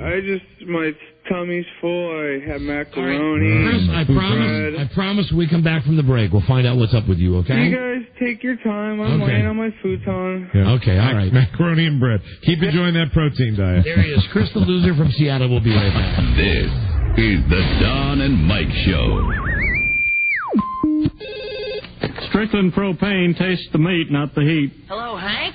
Speaking. How you doing? It's Matt. Who is this? Consenting Adults, the country's largest supplier of mail-order adult entertainment. How many can put you down for? 0. God, please, watch your mouth. This is an interstate phone line. How did you get this number? Not important. What is important is that we have a bigger selection and lower prices than Arlen Video. What? Arlen Video told you I rent pornography? Who plays the most hits? Y104. Yeah, okay. That crazy morning zoo. The Don and Mike Show. You can call Don and Mike anytime from anywhere in America. 277-365-3636. They're ready to believe. That's why you, sir, are the greatest man in show business. Thank you. They can't stop hating on people. Don and Mike. Someone called for a doctor? Right. Hello, Don and Mike Show. Hello? What's things in. How you doing? Hi, you're on the air. To put things in perspective. Yes. You're talking about consuming a minor bit of your number 3. That discussion is now closed, but yes. All right, well, real quick. It's only your own body fluid, just like blood when you cut your finger. But to put it in perspective, think about when you go into a public restroom to wash your hands before eating your lunch, and some other guy has gone number 1 or number 2, didn't wash his hands, and put his germy hands all over that door handle, that now your clean hands just touched your sandwich, and then ate. Right. So I got what you're saying, my friend. Yeah, I mean, we probably consume horrible things all day in microscopic amounts. I got you. It's terrifying. Just wait. Here's all I have to say at the end of this discussion. Just wait 5 years. See if you find anybody willing to drink their own number 3. That's it. Then you wish I was here. I'll do it then. Mike, I know that you were a fan. Phil Hartman, we all were. Of course I was. This is from the tabloids, from the New Globe, which incidentally has Lisa Marie real fat on the cover. Oh, dear. Let me see. Phil Hartman died with a smile on his face. Tragic, funny guy Phil Hartman died smiling when he was gunned down by his suicidal wife, Bryn. That's the bizarre revelation from his brother, John Hartman, who saw... I think it was only one shot, but thank you, Rob. Saw the star's older brother, John... Where was his other brother? Saw, and that would be... David. And his sister, Lisa. Lisa, yeah, his hot sister. Let me see. John Hartman saw his brother's body shortly after the murder in 1998. He was laid out on a gurney, as was Bryn, his wife. He was happy looking. It was like he was asleep. He had a big smile on his face. The only visible sign of violence was the bullet hole directly between his eyes. Oh. And it had not been doctored. Doctored. Wow. Doctored. Someone called for a doctor? That's pretty morbid. That's pretty morbid that he was... I didn't know she got him right between the eyes. There you go. Hello, Don and Mike's show. Hi, Don. How you guys doing today? We're doing great, thanks. Good. I was going to call up and pronounce myself to the radio gods, but it could be the radio gobbler. Okay. But since the session is done, that was the best bit between you and Frida I've heard in a while. Oh, well, thanks. And unfortunately, as you'll find, well, I guess you won't find, because you don't go home with me, it wasn't really a bit. I can tell by your demeanor right now that it wasn't really a bit. I'll get the lecture tonight. Tonight, when I go home, I know I'll get tired. the lecture. You seem exhausted after that little endeavor. Because I know tonight I'll go home and she'll say, do you ever really think about the things you say? And I'll say, it's a show. Right. And she'll say, yes, it's a show, but... I have to go out in the real world, and I have to deal with other mothers at school, and I go to school, and you're the dad that's blah, blah, blah, blah, blah. You know. Has this went on your entire career in radio with Frida? Or gone on? Yeah, actually, to an extent, she talks about back when I played records. Mm-hmm. Even back then, she would get, not as upset as now, but she would get offended. But you and I have had to become accustomed to our families being embarrassed. I mean, really, it comes with the territory. Yeah. I mean, I don't talk about it a lot. I really don't talk about it a lot. I get it. Let me tell you something. I get it double barrel. I get it double barreled, and that's why I don't hang around with my family on my side. Because really, my ex-wife and her family, they were very, very cool about it. But you know how people, you can always tell when people are. You think it's kind of cool what we do, or when people are just have that little standoffishness. Right. I remember one time we were going to get an affiliate in Hartford, Connecticut, and I called my mom, and I said, she's on the other end, hi, how are you, dear? How's everything going? Is everything fine? And I called, and I said, yeah, Ma, it's really looking good, like we're going to have an affiliate in Hartford. And there was silence. Dead silence. Right. It seemed like 30 seconds of silence on the other end. Because your mom doesn't really want to hear what we do every day. No, of course she doesn't. See, and I respect that, too. I'm very blessed that my mother-in-law is a big fan of the show. Listens all the time. Mm-hmm. Loves it. And it's great. And there are people but you can always tell. And some people are upfront about it, and some people aren't, and most people aren't. And that's what those are the people I have fun with. And there are members people that are a little uptight about it. There are members of my wife's family who hate the show. Well, and I'm sure you get this too. You can get, and this is what makes me a little angry. I say, you could do so much different stuff. Yeah. Yeah. Because they don't get it. You know what we are? We're circus clowns. We're here to entertain. We are here to... If you take what we do seriously, you're in the wrong place. Do we have opinions on serious things once in a while? Sure we do. We have that. But by and large, people tune in here because they want to hear us goof around. I mean, that's what it's all about. You guys are so naturally funny. We used to hear that from program directors. Oh, my God. You're so naturally funny. Why do you always have to go down that road?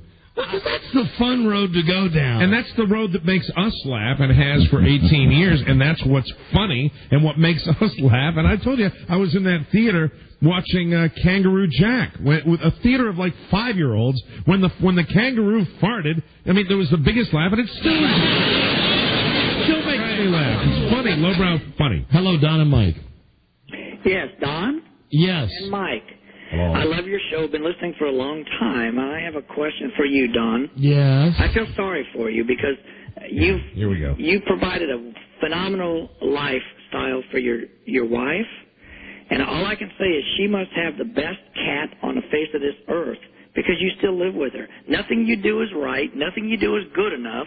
She always demeans you. Here's a guy now. Now I'm going to have to pull back the curtain once again. I think you are phenomenal, both you and Mike and Buzz. Do I really have to pull back the curtain? What kind of car is she driving? Robbie, give me 30 seconds on the clock. Give me 30 seconds on the clock, just so I can pull back the curtain for this dumbass. Okay? Ding. Are you ready? Here you go. Here's the truth. My wife really isn't a turbo bitch. She doesn't really ride me all the time. She doesn't tell me what to do and what not to do. To be honest with you, I only called her up about the number 3 thing because she gave me the reaction that I knew she was going to give me. My wife is the greatest person in the world, and if you're such a dumbass that you really think my wife is a super bitch, then you, my friend, I'm sorry, you don't get it. But I disagree with you. Because you don't get it. The other day when you went to get your son's car, that was a real emotion. She was wrong. Yeah, but wait, if you were a fan, let me ask you, here's a legitimate question to you, sir. Yes. If you're a fan of the show and you like what we do, I truly do. And don't you think that really when you call in with something like that, do you think you're helping anybody on this show? Last week, my wife and I... It was because, you know why? Because you and Don bust your humps to give us a great show every day. And I love to hear Frida call in, and I love to hear that repartee. And then leave it at that. But then I feel sorry for Don because... Don't feel sorry for me. Don't cry for me, Argentina. I got a better home life than you could ever imagine. I mean this very seriously, and I'm not talking about material. I have a home life like Mike. I'm not talking about material things. Maybe that's why you're out of touch, sir. Maybe that's the deal. and again, this is the type of radio that I don't think will garner a lot of listenership, but I'll tell you the truth. I live in a home that is surrounded by love. In my home, when I go home, it is a great, warm, loving, I mean, no BS. Me, my wife, and my son, we love each other. We laugh all the time. We are closer than a husband and wife and a son could possibly be. I just want to say I'm sorry for calling and free to keep up the great work. If I ever told you all that every day on the radio, I would be Jack freaking Diamond. And yeah, sometimes she pisses me off. And last week was one of the times she really pissed me off. But today was, listen, if I wanted to drink my own number 3, I'd do it. Okay? I would just do it. Absolutely. Which is why during the next commercial break, I'm just going to go do it. Then come back in and tell us how it tasted. No, I'm not going to. I wouldn't do it without getting paid for it. Good for you. Hello, Don and Mike. Hey, Don. Yeah. I'd just like to say something to Frida. What? Frida, you had a chance to marry Chris Cord, and you blew it. You blew it. Now, that's funny. That is funny. That's funny. Hello, Don and Mike. Don. Yeah. Hey, and Mike, sorry about that. That's okay. I just wanted to let all these listeners know, please understand, Frida is part of the show. Yeah, she is. She's a big part of the damn show, and that's what makes it so entertaining. So lighten the hell up. And you heard the whole thing explained that just get it in real life. Get the show, and Don's goes surrounded by love. All right, we got it all. We all got to go. Hey, I'm fine with that. I'm fine with that. I didn't say that. I know you didn't. You would feel bad. It's okay. It's okay. I understand it. There are loving households all over America, and I'm happy. I'm happy for each and every one of you. I'm happy for each and every one of you that are surrounded in a house. I can't manage it. Oh, no, Rob's not surrounded in a house by love. Rob is shaking his head. No, Rob is very unhappy. Oh, God. No, you know what? And speaking, love comes in very different forms. And I had my girls this morning, and I've had my girls all weekend. And that, ladies and gentlemen, is also a house where there is a tremendous amount of LUV. And, you know, I'm tired of talking about love. A lot of love in my house, but sometimes love comes in the form of a bald fist.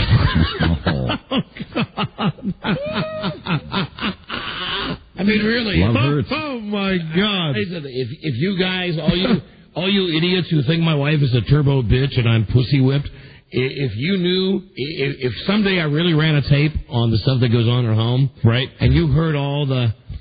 You'd puke if you heard all of the, I love you so much, I love you, you're so great, thank you for doing, thank you, no, you're great, I can't wait till we can do that. Right. I mean, it's sickening.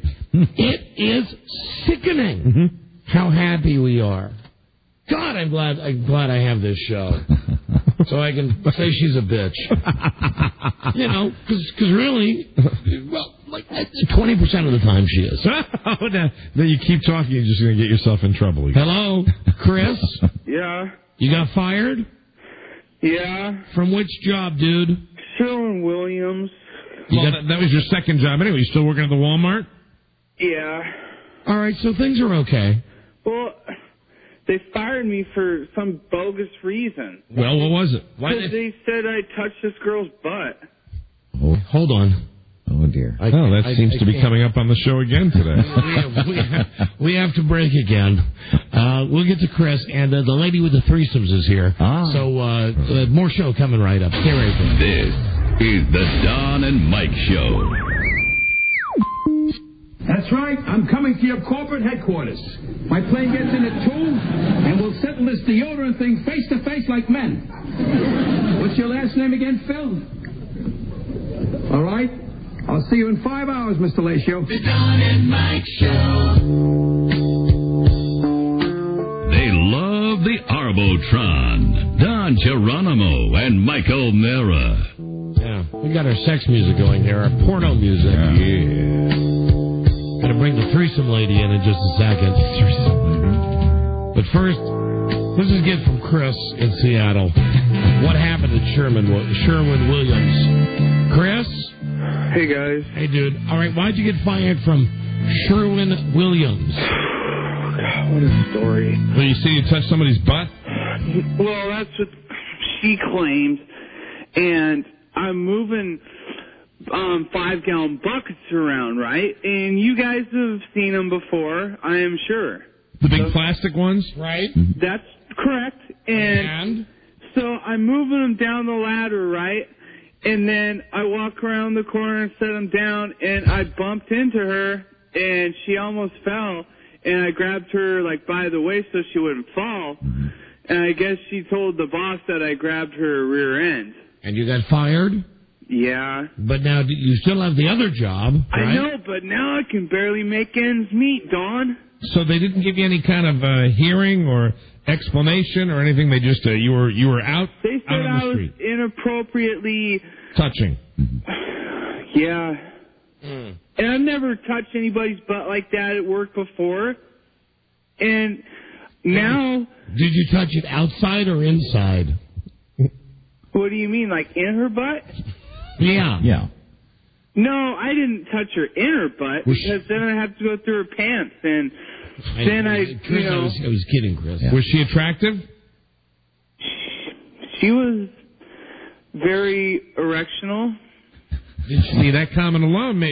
Were there any other incidents with this woman? No, and you know what is funny?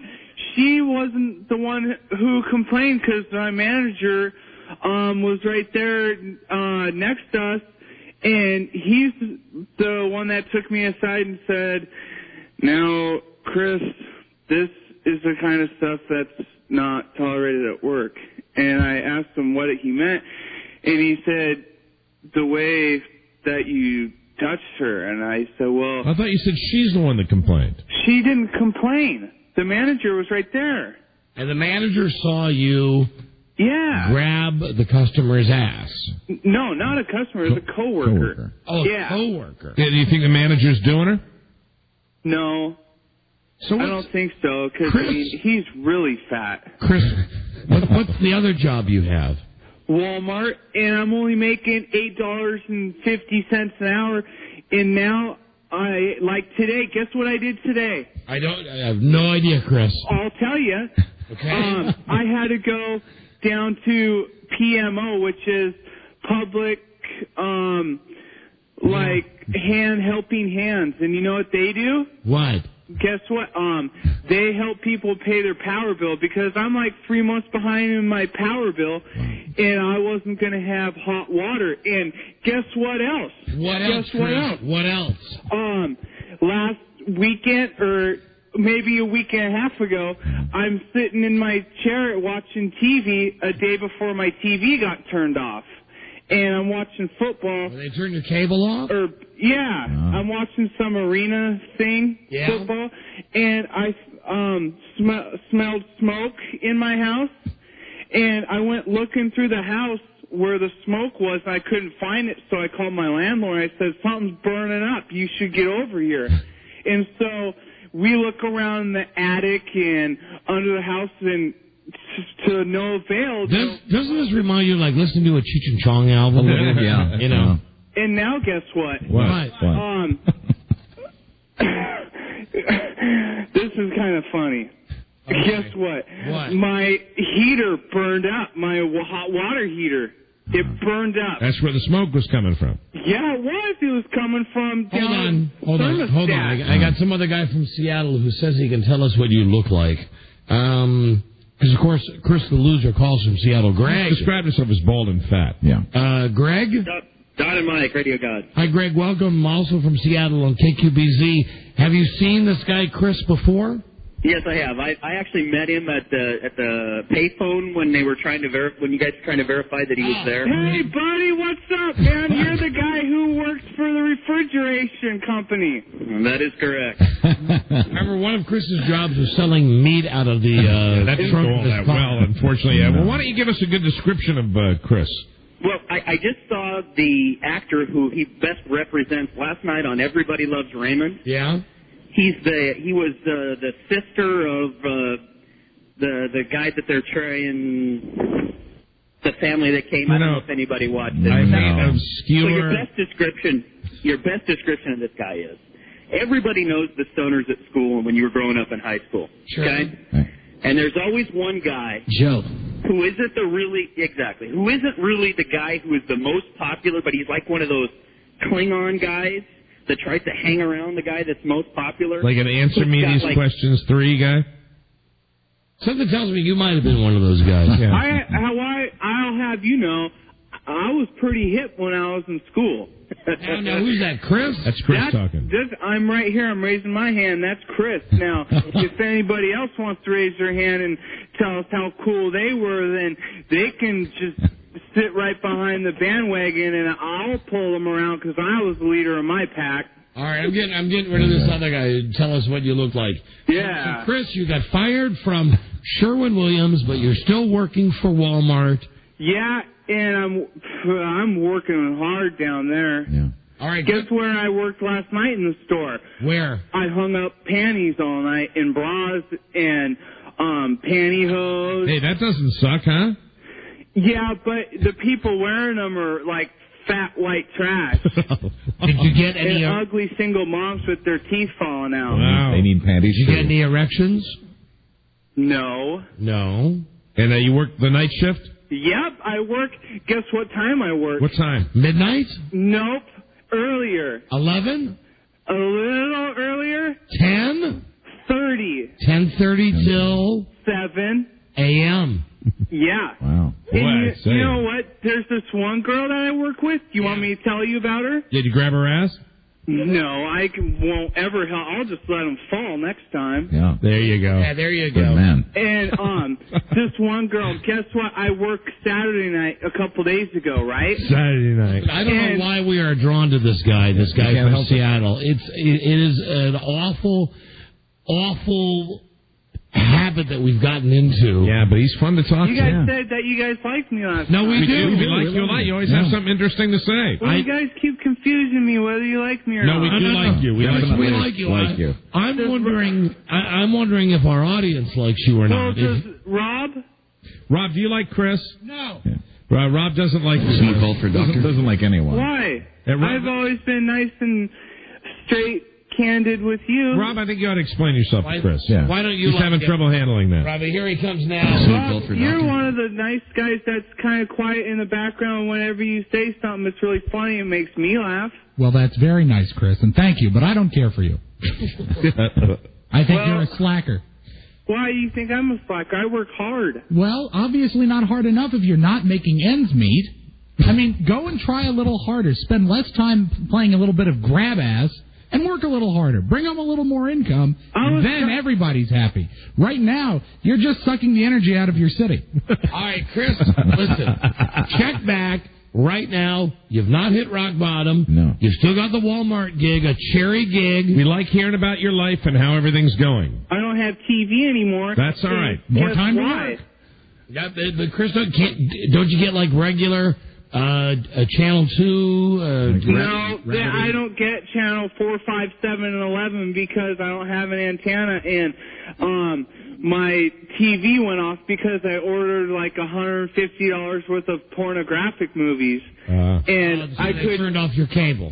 Yeah, and I asked them if I can get an extension, and they said no because I ordered too many 18 and older movies. Hey, Chris? Yeah? How would you like it if we were to get you a set of rabbit ears for your TV? Oh, yeah. You mean like... Walmart sells that. Yes. Buy it yourself, Chris. Make the step. Hey, Rob, why don't you check this out, buddy? I don't get paid till March. Well, guess what, buddy? That's 9 days from now, and you can buy yourself the best antenna in the flop house. Yeah, but then that's $10 out of my monthly budget, and my budget is first I have $500 for rent, and then I have $87 to $104 for my power, and then I have a phone bill that's $42. All right. Chris. Yeah? Chris, just tell me something. What? If we send you the money for the antenna. Don't do it. Rob, hold on. If we send you the money for the antenna, do you promise you'll buy the antenna? No, he'll spend it on macaroni and cheese. No, I won't. My mom bought me macaroni and cheese yesterday. And porn. I can't buy porn. Yeah. That's right. Right. They turned his cable off because he bought too many movies he didn't pay. I just tried to tell you that, Rob, but obviously my buddy wasn't listening. Someone called for a doctor? All right, listen, buddy. Here's my new stance on you. Once again, Spivak has swayed me. I like you. What, you don't call. like him, Mike? I don't like him anymore. I like him. I don't like the way he responded to the adverse situation. Yes, He started Chris, whining. I like you to call. I just don't like you. And What, you Rob? what? Hello? Yes. Yes. What? And Chris, I like you all the way around. I like you calling. Me Because too. I like you. But hey, I haven't heard from Joe in a while. I gave Joe my number weeks ago, and I thought we were friends. I'm going to leave you on hold and let you talk to Joe. Do you think I can get your guys' address to write you mail? Because when my days are off are tomorrow and Thursday at night, I'm up all night with no TV, and they got stupid reruns on the radio, so I like to write a letter. Here's the deal. I'm going to buy you an antenna. Okay. I'm going to call the Walmart. You tell Joe off the air the Walmart you work at. And the antenna will be waiting for him tonight? And I'm going to call the Walmart and give them my information, and I'm going to buy you the best goddamn antenna they have. Cost be damned if it runs me $14, $15. How about one of those power antennas? $16. Where you put the batteries in it and you get the extra little boost in it? Oh yeah, AC adapter. Sure. Yeah. An amplified antenna. An amplified antenna. You say I couldn't use a CB antenna, could I? No. Chris? Yeah? You just give the information of the Walmart to Joe. I'm going to buy you an antenna. Okay. Okay? What's so funny about that, Rob? Because you have a CB antenna. I know, and that's in my truck, but... Right. You know, Chris, I before... called Radio Shack the other Chris, day. Hey, Chris? Yeah? Before you hook up the rabbit ears, why don't you try hooking up the CB antenna to your TV? And you know tried, what? But you know why it won't work? I'll tell you why, if you'd like me to tell you. Sure. I would. Because Stop being so belligerent. What? I said, stop being so belligerent. And now we are starting to have a divided camp here, where it's Mike and Rob on one side. I thought he got a little belligerent. Me and Buzz on the other. Well, I've been drinking a little today. There it is. Yeah, and you know what? That's money that you could use to pay your rent, buddy. Yeah, but you know what? No, I don't know what, buddy. I'll tell you. What have you been drinking, Chris? Mike's Hard Lemonade that I had in my refrigerator for 3 months. I love Mike's Hard Lemonade. I know, but now guess what? I kind of, do you want to know? Yes. I feel like I kind of relapsed a little bit today. You feel that way, do you? Yeah. Oh, I forgot about your drug Oh, history. yeah, be careful. What did you relapse to? What kind of drugs are you taking now? Oh, I just had I had some Mike's Hard Lemonade. All right, so it's alcohol. It's alcohol, right? Yeah, but it's nothing. It's kind of like a weenie drink. Yeah, but be careful. Yeah, but if you have 6 or 7, you can get a good buzz going. Well, I had 2 or 3. You know, if you want to spice that up a little bit, you take your Mike's Hard Lemonade, you buy a bottle of that vodka that comes in a plastic bottle. Bowman's. And just... I have vodka in my cupboard. Hold on, let me check, guys. Yeah, you can make those Mike's Hard Lemonades doubles. Guess what kind I have? It's called, What do you have? I gotta move my stomach won't fit over the stove. Here it is. What is it? It's called Crown Czar Vodka. Go ahead. Crown Czar, yes. Add that to Mike's Hard Lemonade. Just a shot. A shot. Maybe 2. Macaroni. Yeah. I thought you already ate macaroni. I did, but it's I might take it in for work tonight because I still don't have any peanut butter or jelly. No, have a couple more Mike's Hard Lemonades and put double shots in them. All right, Chris, here's the deal. Mike's Hard... Oops. Hold it. Did you say you're going to work tonight? Yeah, I'm going to work tonight at 10:30, but I have to clean up. I'm just a fence sitter, and I keep coming back. Welcome back. I love Chris. I love Chris. Now, Chris, I love you, man. I really do. I like you too, Mike. And thank you, buddy. Do you know why I like you? Why's that? Because when I was painting on my first house on Lake Tapps, I was listening to you, and the first person that was talking on the radio through the speakers that I heard was you. Oh, that's wonderful. Thank you, Chris. And you know when it was? It was September of 2001. Right, okay. I remember. Very good. Chris, we got a break. We've got a woman who's into threesomes. So I had a threesome once 2 years ago. You'll want to hear about that. Well, you're having a schizophrenic doesn't count. He's having a threesome now. It's going to be Chris, Mike's Hard Lemonade, and that bottle of vodka. Now, Chris, when you get to Walmart tonight, make sure you tell your supervisor the new trick you found out about the vodka and the lemonade, okay? Now, Chris, listen. Why? I'm very serious. You give Joe the information, and when you get to Walmart tonight, I'm going to call and have Joe speak to the manager, put it on my credit card to buy you an antenna so you can watch, like, Cairo TV or whatever the hell it is. How'd you know Cairo? I'm media savvy. There you go. Wow. They sell vodka. Chris, they sell vodka at the Walmart? No, They don't sell booze. Just guns, Mike. Just guns, no booze. Just guns. You guys want to know one more thing? What? Is that I have I'm all out of chewing tobacco, and I think I'll quit today. Good for you. That's a good move. That's a good idea. All right, because Chris. money's tight and it's hard to find it. All right, Chris, hold on. I'm going to get you that antenna. Give the information to Joe. Do you want me to set up a payment plan with you? You know what that is? That's a gift. Oh, okay. That's a gift. Call tomorrow and tell me how you like the antenna. Maybe when we meet someday, I can shake your hand and give you the money back. There you go. I'll look forward to that day. Yep. All right, Chris, hold on, please. Okay, Don. Hold on. Thank you, guys. You're very welcome. Bye, Rob. Call tomorrow. Rob didn't say anything. What did he say? He said Nothing, goodbye. Rob. Bye, friend. Whatever. Call tomorrow and tell me how you like the antenna. Okay. All right, hold on, please. He wants to shake your hand, Don. He says, you know what, and I can't help but say what. You know, you just want to know what he has to say. Won't be any fecal remnants on that. Hey, Titty Bar. Yeah. Where's Stinky Poon? Who? Stinky Poon. Just kidding. Hold on.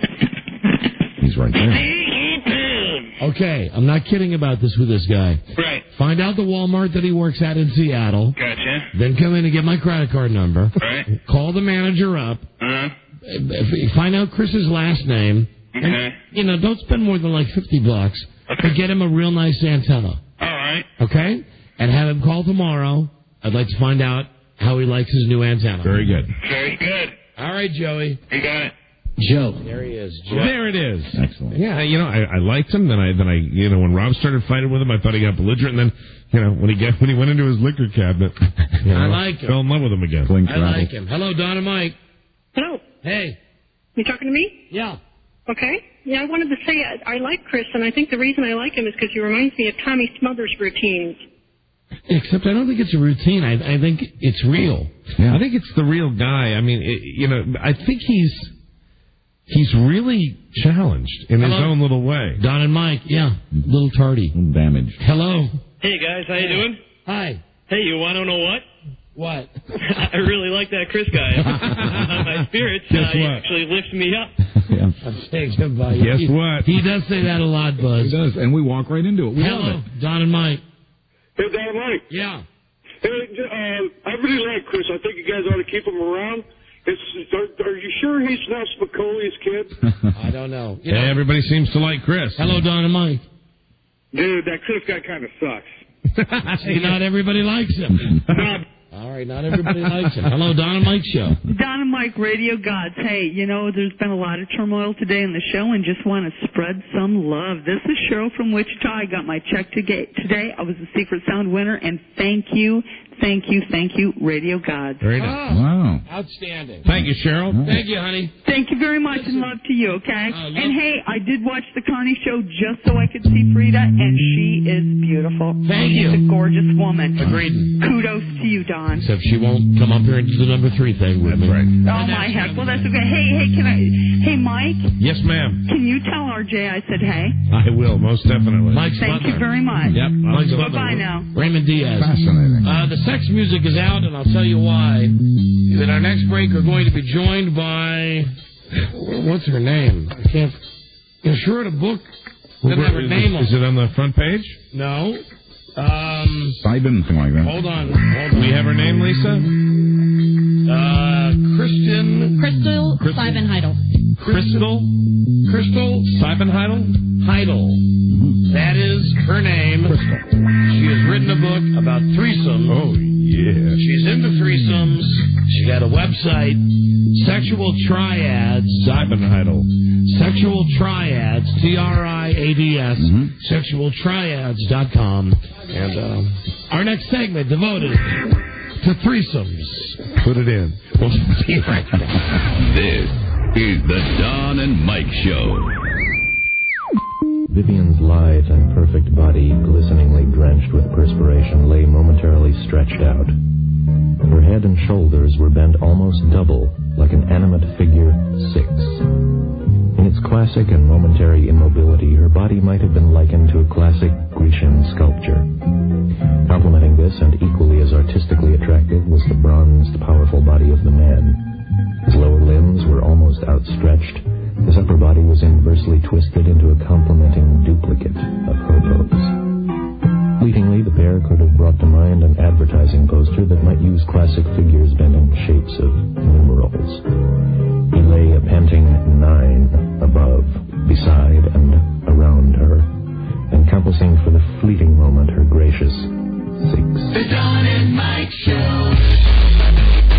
They use the hair for protection. Don and Mike. Were you looking at our guest breasts also, Buzz? Someone called for a doctor? Yes, I was. Hi, Don. Yeah, I knew it. She's got some. She does. Buzz, I caught Buzz, and Buzz and I had one of those moments where you just communicate, It's very interesting. I'm just realizing all the stuff we're not going to get to today. Affiliate roulette, Dot Letterman. We'll try to get to some of this stuff tomorrow. We're joined now by, how the heck do you pronounce your name? With long eyes, Crystal Seibenheidel. Kristen Seibenheidel. Just Crystal, Crystal. You got it. Crystal's into threesomes. She's got the website, sexualtriads.com, and she's got the book, which is called Images, 3 images of fantasy and experience. And man, I looked through that book. There are more contortionists in that book in different positions, wrapped around. And threesomes, you got every kind in there. You got every combo. You got the 2 girls and 1 guy, the 2 guys and 1 girl, the 3 guys, the 3 girls. What is it about a threesome that is better than a twosome? Well, I wouldn't really say it's better. I think it's a different variation. And I think what's really cool about threesomes is that you get to look at so many other things because you have that extra person. Robbie, would you please slide her right up to the mic? I'm sorry about that. I'm sorry about that. I'm sorry. There you go. I'm small, Thank you, Crystal. I know you are, and I just want everyone to hear.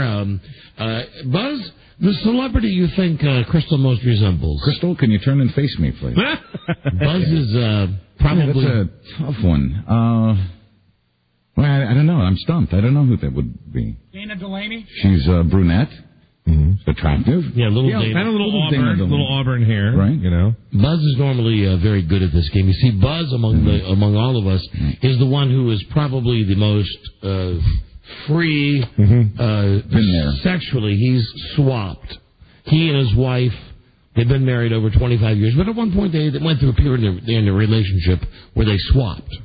Experimentation, threesomes included. And you enjoyed it. Wait a minute. Yes, I did. Hold on. Info alert. This is a new piece of information. Buzz, you were in a threesome? Yeah. So besides the swinging, there was a threesome? Yeah, with another woman, yeah. Now, Really? Wait. We always thought that it was you and the other... another couple. It was you and the girl and Marcia and the guy. Buzz, the 4 of us, yeah. But we never heard about a threesome. But at one point, it was you and Marcia and another woman. And another woman. Wait, was it the same woman? No. From Swap? Wait, hold on. Only one time? Twice? 3? Wait. This is another new chapter in the life of Buzz. This is amazing. And this is not the same woman as was with the couple when they swapped. Right. Well, it's not that earth-shaking. It's actually a step down from our last story. Have you ever been in a threesome? Negative. I never have. Have you? Yep. What was your combination? 2 women. There would only be I couldn't do it with another guy. I just couldn't. I mean, I was looking in your book, and it's not because I'm homophobic or anything. I'm just looking in the book, and it would kill it if there was another guy involved in it. Who knows if something happened, but I don't see that ever happening. 2 women and a guy. I mean, that happened only one time in my life, and it was one of the greatest, coolest experiences in my life. Buzz, how many threesomes have you had? I think a couple. I think 2. A couple. Was your wife involved in both of them? Yes, absolutely. So it was Marcia with another woman and you, like a mutual friend, yeah. Wow. Mm-hmm. Wowzy woozy. Mike, I'm guessing that yours was... It is wonderful. I don't think we need... there's really no need to go into any great detail about who, what, and where, and when, and all that. Was it in? Can you just tell me? Was it in another life? Another one of your. I will write down. Would you write down the year? Mike, do what I do. Just say that was a long time ago. A long time ago. Well, I don't want to nail Mike to the wall. Mike's not. As a matter of fact, Don, twice. Now that I think of it. Good for you, Mike. You're gonna lie. I'm gonna write down 2 words for you. Okay. And I'd like to say, there you go. Understood. All right. Here we are. All right? Hey. Here we go. Gotcha. That's it. I just want to say something. Yeah. I thought we were friends. You know what I mean? I thought... Yeah. I thought that... You probably knew. You never told me. Yeah, we'll talk during the break. You never told me. Huh? No, hold on a second. Yeah, you knew. About that first one? About one of them I did know. You're right. Yeah. Hold on. No, you're right. Many, many, many years One ago. of them I did know about. The second one I didn't, but the one I definitely knew about. Many years ago. Now that I think about it. You know what? Technically, whatever. I don't want to go into any more detail. It was, but I mean, I think for every guy, the idea of 2 women is just one of the uber turn on. Mm-hmm. I mean, every guy I talk to, that's a great fantasy. So do you like being with 2 men? Well, let me answer that first question there that Mike had. There are a lot of men who love to see their wife with another man. And our story talks about that, too. I'm not all that thrilled about that right now. But sometimes they're great endings and sometimes not. Nice going through a divorce. Sorry. That's all right. You can do a threesome, though. I'm not going through a divorce, but I wouldn't want to see... Goddamn right. I wouldn't want to see some other guy boning my wife when I was there. I wouldn't. I think some guys like to see... They like to see another man be enchanted by their wife. That doesn't surprise me. I can understand that might be. Would the majority of men, though, I mean, with the research that was done for this book, incredible. The majority of the majority of heterosexual. I can't talk. He played a guy that used to work at the radio station. Incredible. I'm afraid I'm losing my train of thought. He was the guy. The majority of heterosexual men would want the two women and you're not going to believe this. And one guy, right? You know, I can't say that. You don't know? Every time I ask someone, what's your favorite combination, and I start thinking, okay, it's definitely what everyone says. It's the two bisexual ladies with the guy. You know, that's like every guy's major fantasy, to see two girls getting it on with the guy. Right. Then someone says, well, you know, I'd really like to do two guys with the girl. I'd love to share a girl with my buddy. So you don't have any, like, trends or the majority or anything like that? No. And women, the same thing. You know, a lot of women are fine with another woman. So what is the type of, generally when you're in a threesome, if you're with two guys, for instance, would you be using your mouth on one of them while the other one would be using his thing on you? Would you be in that configuration? Well, you know what's so wonderful about the human body and creativity? You can kind of do that configuration or many, many other configurations. Sometimes you can just lay out and watch and then join in. What's your favorite configuration? Well, speaking for myself, I did have two guys.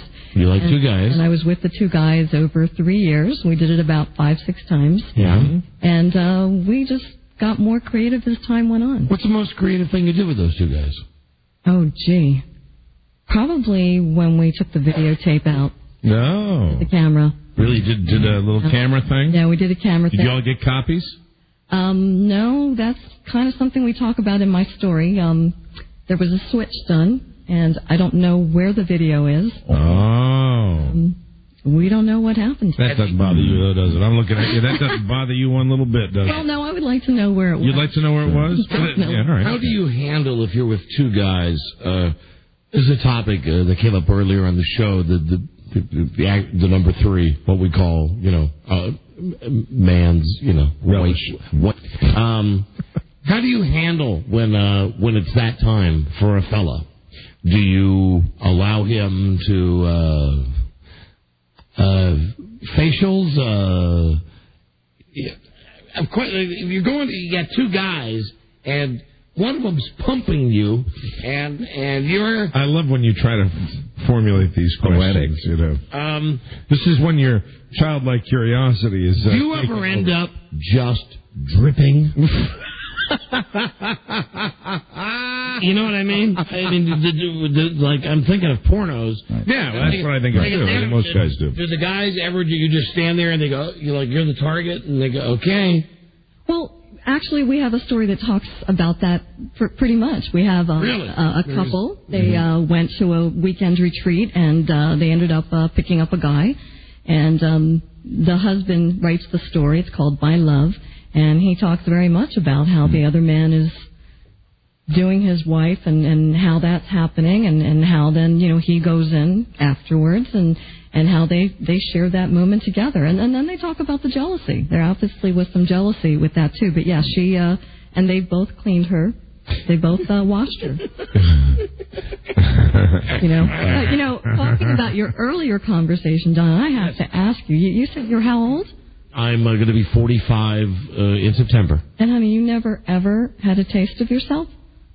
No, ma'am. You never, just never accidentally or anything like that? No. I Mike, you sure do get a lot freer when there's a sexpert in the room. I was just curious. I mean, if ever like by accident or anything like that. No, I've never tasted myself. No. Because we all have different tastes, and it's kind of nice to know what you taste like if you're going to expect someone else to kind of have that taste. I do it for $1,000. My wife won't let me, but aren't you would. Curious? Aren't you curious about what I taste like? Yeah. Not really. Buzz, have you ever tasted yourself? No. No? No. So you guys aren't curious? Mike, have you ever? Yeah, probably. Yeah, by accident. Good for you, Mike. Yeah, absolutely. Yeah, I mean, just you know. So you were chastising me when actually you've already done it. Well, no, I mean, it was never something that I don't like the idea like a tablespoon and stuff. And that's why when I said, hey, $10,000, and then I said to myself, no, because it's just the idea of that. Right. It's kind of like my experience with that would be just like. Dipping your toe into a cold pool, I mean, you just, it's like, okay, and that's it. I notice in the book there's pictures, multiracial. Tell me, is the stereotype about black men true? About black men and their penis? I don't know if that's really about threesomes, but... from your experience I think with black men... Generally, do black men have bigger penises than white men? Well, I have very limited experience, but I would say that there's variation with black guys just as there is variation with every other kind of guy. You mentioned before that when I was talking about two women with one guy, you said, well, if the two bisexual women, does that mean that if two guys get into a threesome with a woman, does that mean they're bisexual too? That the guy is? Yeah.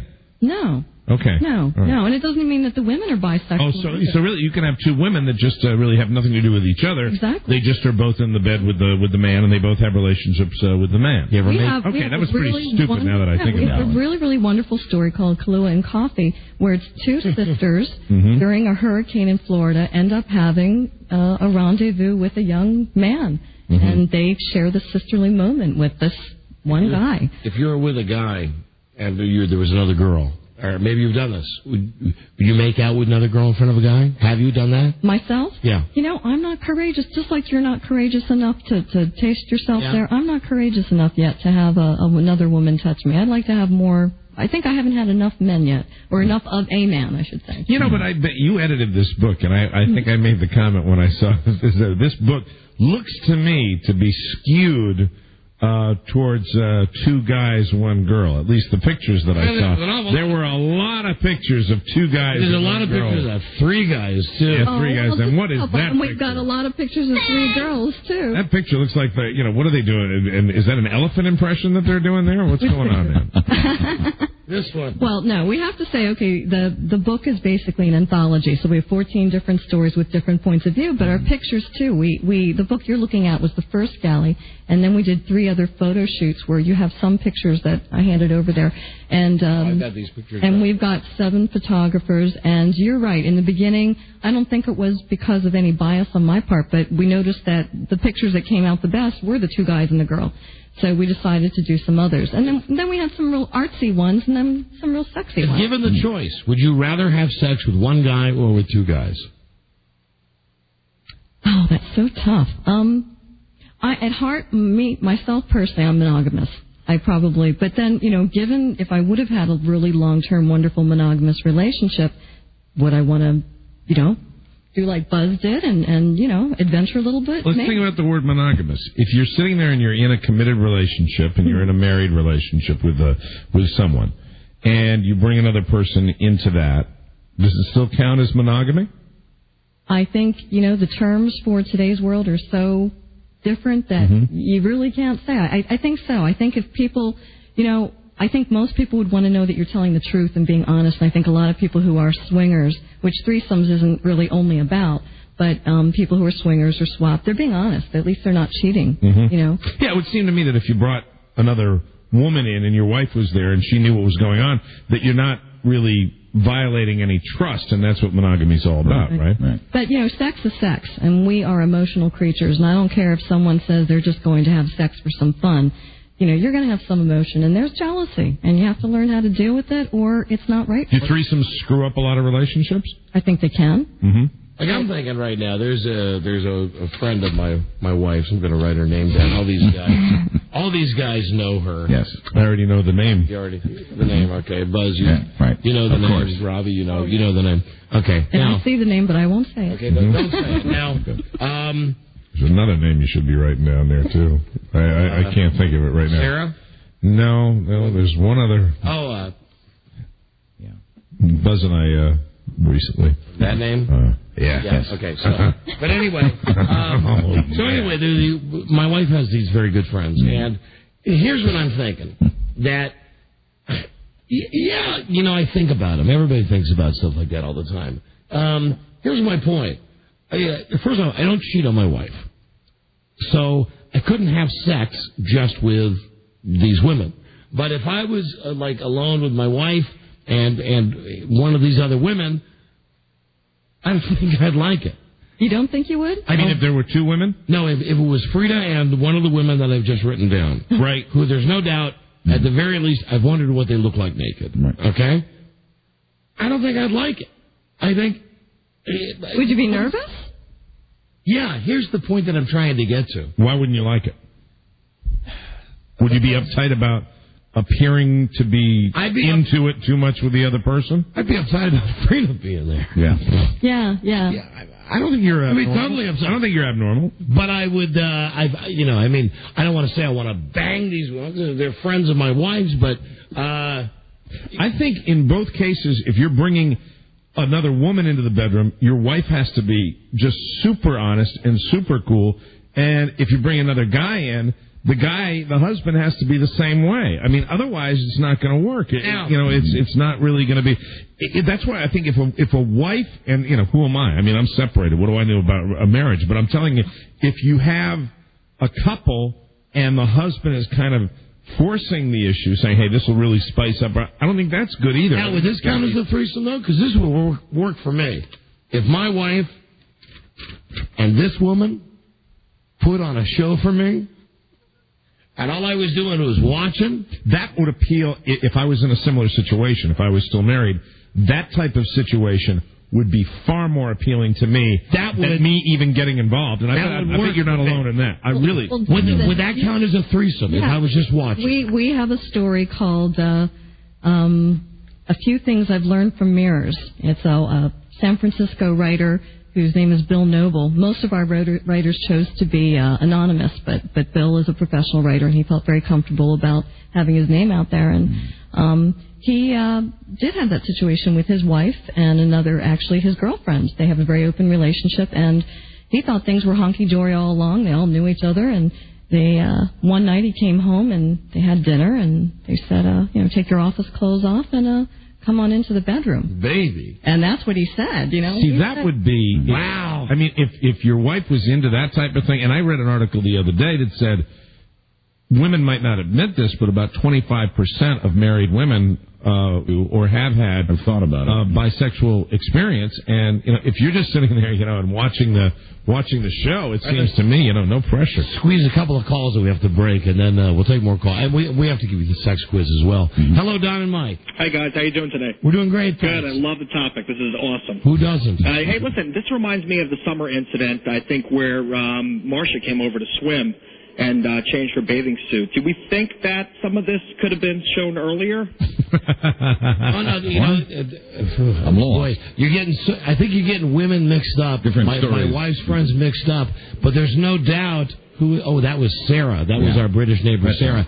But my wife has kissed Buzz's wife on a goof. Yeah, that's, for fun. Yeah, they say it's a goof, but they do it. But Buzz, I'll say your wife is the instigator on that. I think. Really, I don't know. I sense a lot of enthusiasm from your wife as well. When couples get together, when married couples get together, I mean, and I've seen it at parties and stuff like that. When the women start getting into each other, it's great for the husband. Hello, Don and Mike. Hello. Yeah, you're on the air. Hi. Hey, I just want to say, I don't know if you guys feel the same way. If you were going to have a threesome with your wife, don't you think you would have to really be comfortable with yourself and your performance? If you're not a stud and the other guy is, and you're done in 30 seconds, what are you doing now? You're sitting there watching it for half an hour. That's a factor, too. But first of all, I think I speak for everybody, at least in this room, the threesome would have to be two girls. In my case, there'd be no way I could be in the room with another guy. I could never do it. I could never do it. That's one of the reasons. Another reason is just the ugh factor. The other reason would be the jealousy factor. I take it back. Poor guys. The guys would be jealous? I'd be jealous. I wouldn't want another guy with the woman that I was intimate with. I probably wouldn't enjoy that at all. No, that's really interesting, because I think women kind of get jealous when we know, if we're not bisexual, we get kind of jealous, like, well, wait a second, you're doing that to her and not to me, and she's enjoying it, and you kind of feel like, I want where's mine? Yeah. I think girls... Are you married? I was. I'm not now. Not now? You have a regular boyfriend? I did, not now. And you're not wearing a bra. She did, but not now. Obviously. All right, when we come back, we'll take some more calls. Your book I am wearing a shirt, though. You know, let everybody know I am. Hey, you're wearing like a lace see-through shirt, though. And we all say thank you. You're welcome. The name of your book is 3 Images of Fantasy and Experience, and the website is sexualtriads.com. We'll give you our sex quiz. And then we'd like to take some phone calls. I think people are truly into this. But before we take the sex quiz, here's a question not really on there. How many threesomes have you had? I've only had one set. I'm kind of like one of those people who, like you said, I was really more monogamous. And one time I had a threesome, and with those same 2 guys. And that was like one night. I had no anticipation it was going to happen. I didn't even know the guys before. They were strangers. I met them at the bar. Hell, Buzz, you could have written this book. That could have helped. Would you have sex with us? I mean, with like the 4 guys in this room? Well, first of all, that's not a threesome. We've got... Oh, no, I mean it, but we've got 4 guys. I believe that if you're going to mention 4 guys, you have to use the word gang. But if you're going to pick 2, though, let me just say of myself, Mike, Buzz, and Rob. Are there 2 guys in this room? You don't have to mention names. Are there 2 guys that you could picture yourself in a threesome with? Are you attracted sexually to at least 2 of the 4 of us? I certainly, in my fantasies, could definitely find all kinds of combinations I could do with all 4 of you in 2s. But in real life, you know... Give her a round of applause. I'll take that. That's good enough. Really? Have you gotten a good look at Rob? No, you know what? This is, I think, why a lot of people find threesomes to be intriguing. Because you get the opportunity to contrast and compare, as well as to have a bunch of bodies touching you at the same time. Mm-hmm. But what's really nice is, I know in my own threesome, one guy was a wonderful kisser. And we just kissed and kissed and kissed.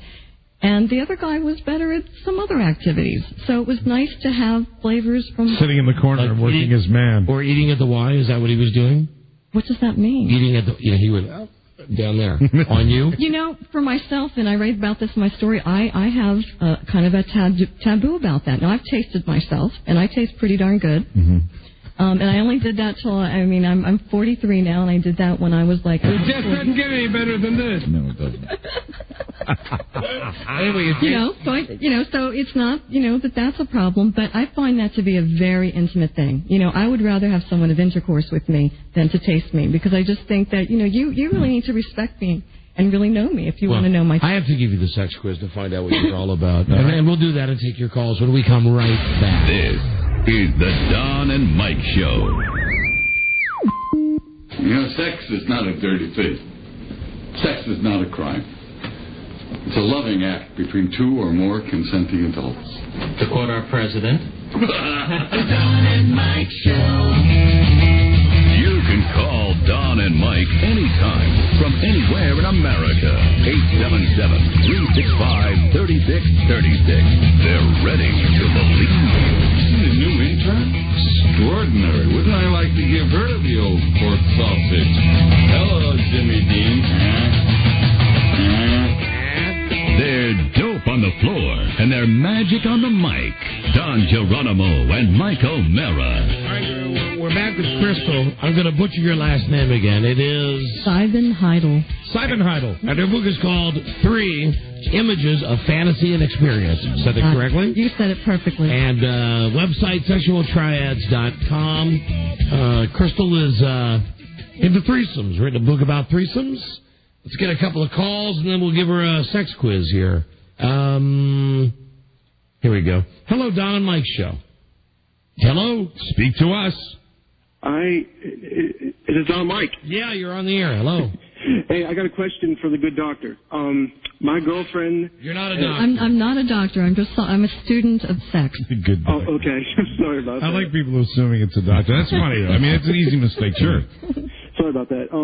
My girlfriend and I have already talked about this, and she says she's willing to hook up with another girl, but she's not sure if she'd be all comfortable with the threesome idea. Are a lot of girls like that, or do they tend to give in once the situation arises? I think you don't want to give in. I think you both want to be comfortable, and the other girl should be comfortable too. In one of our stories, we had a woman who really wanted to be with another woman with her man, and they sat down together and actually drew up rules of what could be done and what couldn't be done. And look at Buzz nodding his head. Rules, yeah, so that you kind of had now, in their particular situation, it didn't work because someone didn't go with the rules, and it didn't end up well. But violation. But, I have a question, Doctor. Is it wrong for a guy, and I'm speaking about myself right now, like when it comes to wanting another woman, but not wanting to be involved with another guy, or for example, like going out to a strip joint with a woman, which is just kind of cool and exciting, but I would never want to go to, to a guy strip place, like, because I lose bets and do that. I mean, is that I feel as though that might be kind of hypocritical, but it's just the way I feel, and I can't change anything about that. Okay, I'm not a doctor, but, we've been socialized, and I think in our media, in our world, everyone's into having two really, we love the female. No, but I speak from personal experience going to a male strip joint. Uh-huh. And really, and I think I talked about this on the air. It's frightening. It really, it was disturbing. I mean, it was a highly unpleasant, and maybe, some guys are more comfortable with that. I found it to be, it really, I look in that book and I see the two guys and one. Rob and I had no problem with it. Someone called for a doctor? But I do feel it's kind of like hypocritical, and.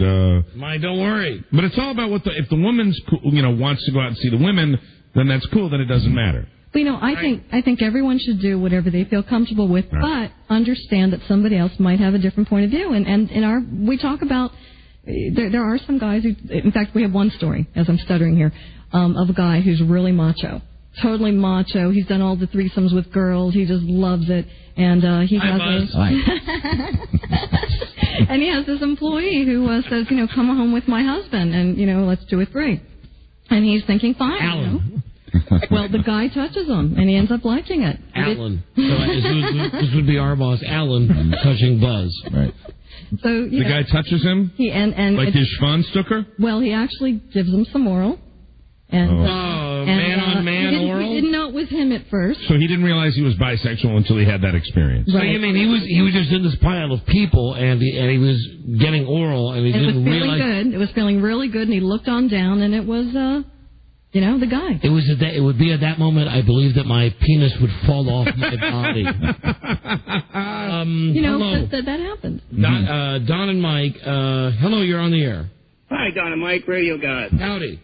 Hey, I got a question, or not a question, but a comment from Buzz from the earlier caller before the break. All right.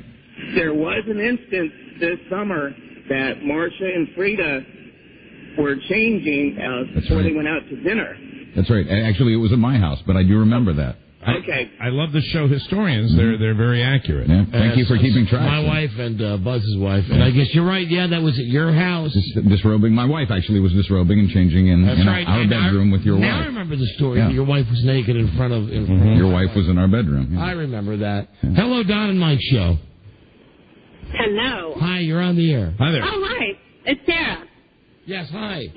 Mostly no one told me I was on the air. But I have a question for Crystal. Yeah, go ahead. Hi, Jared. Hi, Crystal. Quick question for you. It's perfect timing. I went to my very first strip club ever in my life. I've never been to one. And since that time, we've had this discussion, the hubby and I, very, very long-term hubby.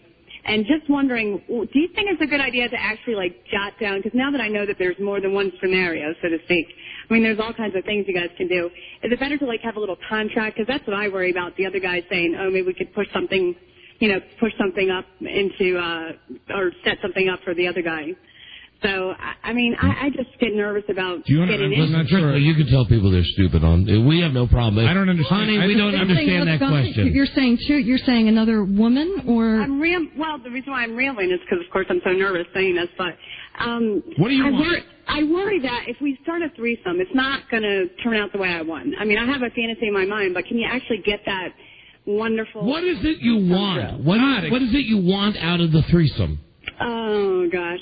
I guess, I'd more or less like to watch the three of us doing it. I don't know if I'd like to participate. I'd like to actually watch. So you would like to see your husband have sex with another woman? Yeah, maybe I would. Maybe that's what it was. All right. So, but it's obviously, you got to work on saying it first. Though. You're it would be my fantasy. Yeah, no, it's definitely a threesome. To duct tape your mouth. Aww. Hello, Don and Mike show. I think she was Mike. Yeah. Greetings. It was just little... Hey, I just wanted to compliment your guest on her voice. I find her completely sexy over the radio. Are you turgid right now, sir? I do not have a girlfriend, and the first thing I do when I get home is just going to go off and J.O. You're going to rub one out. All right. Thank you, my friend. Good luck with that. Thank you, and you're welcome. Crystal, before we got a break, it's almost time for news. We're going to give you the sex quiz. Quiz taken by all of us on the show and by all manner of celebrities. Everybody from pretty boy Matt Damon, right, to Dennis Franz, to wrestlers, to, regular people. Well, I feel honored, I have to say. And I think at some point it'd be nice for the show historians to compile a list of people that have taken the sex quiz. Crystal, this one is going to be easy. Have you ever been in a three-way or enjoyed group sex? Yes to the first, no to the second. Yeah, that's a yes. Have you ever had sex while you're menstruating? Yes. Have you ever had a lesbian experience? No. Oh. Have you ever made love in your parents' home? Most definitely. Have you ever enjoyed hot interracial sex? Frequently. Have you ever J.O.'d in front of others? What does J.O. mean? Gotten your jerk on? Pleasured yourself. In front of another. With my one significant person. I mean, when I was with someone, yeah. One person. Yeah. You ever had sex in a public place? Yes. Have you ever been filmed or photographed while having sex? Yes. This is an important one for me morally, but give us your answer. Morally? Have you ever had sex in the no-no? What does the no-no mean? Where food comes out. Yes. Good deal. Goodbye, respect. Judge not, lest ye be judged. Do you swallow? Yes. Have you J.O.'d today? No, I haven't had a chance. Have you ever had sex in a car? Yes. Have you ever had a one-night stand or sex with a stranger? Yes. And finally, to the nearest 10, 50, 100, or 1,000... what do you estimate your total number of sexual partners to have been? Now, do I need to answer that one? Yes. It's just a ballpark. Who says I have to? That's the most important question. I will tell you the current record holder would be a gentleman named Diamond Dallas Page, a professional wrestler who I believe estimated his total number of partners to be 1,500. I think it was over 4,000. Wow. Yeah, I think that's right. I think it was closer to 4,000 or 5,000. Yeah. Really? I always say 1,500. It was another wrestler who was 1,500. Those wrestlers. A wannabe. So we just asked for like an estimate. Well, can I say like more than one and less than 100? No. Oh. You have to round it up to the nearest 10, 50, 100, or 1,000. 50.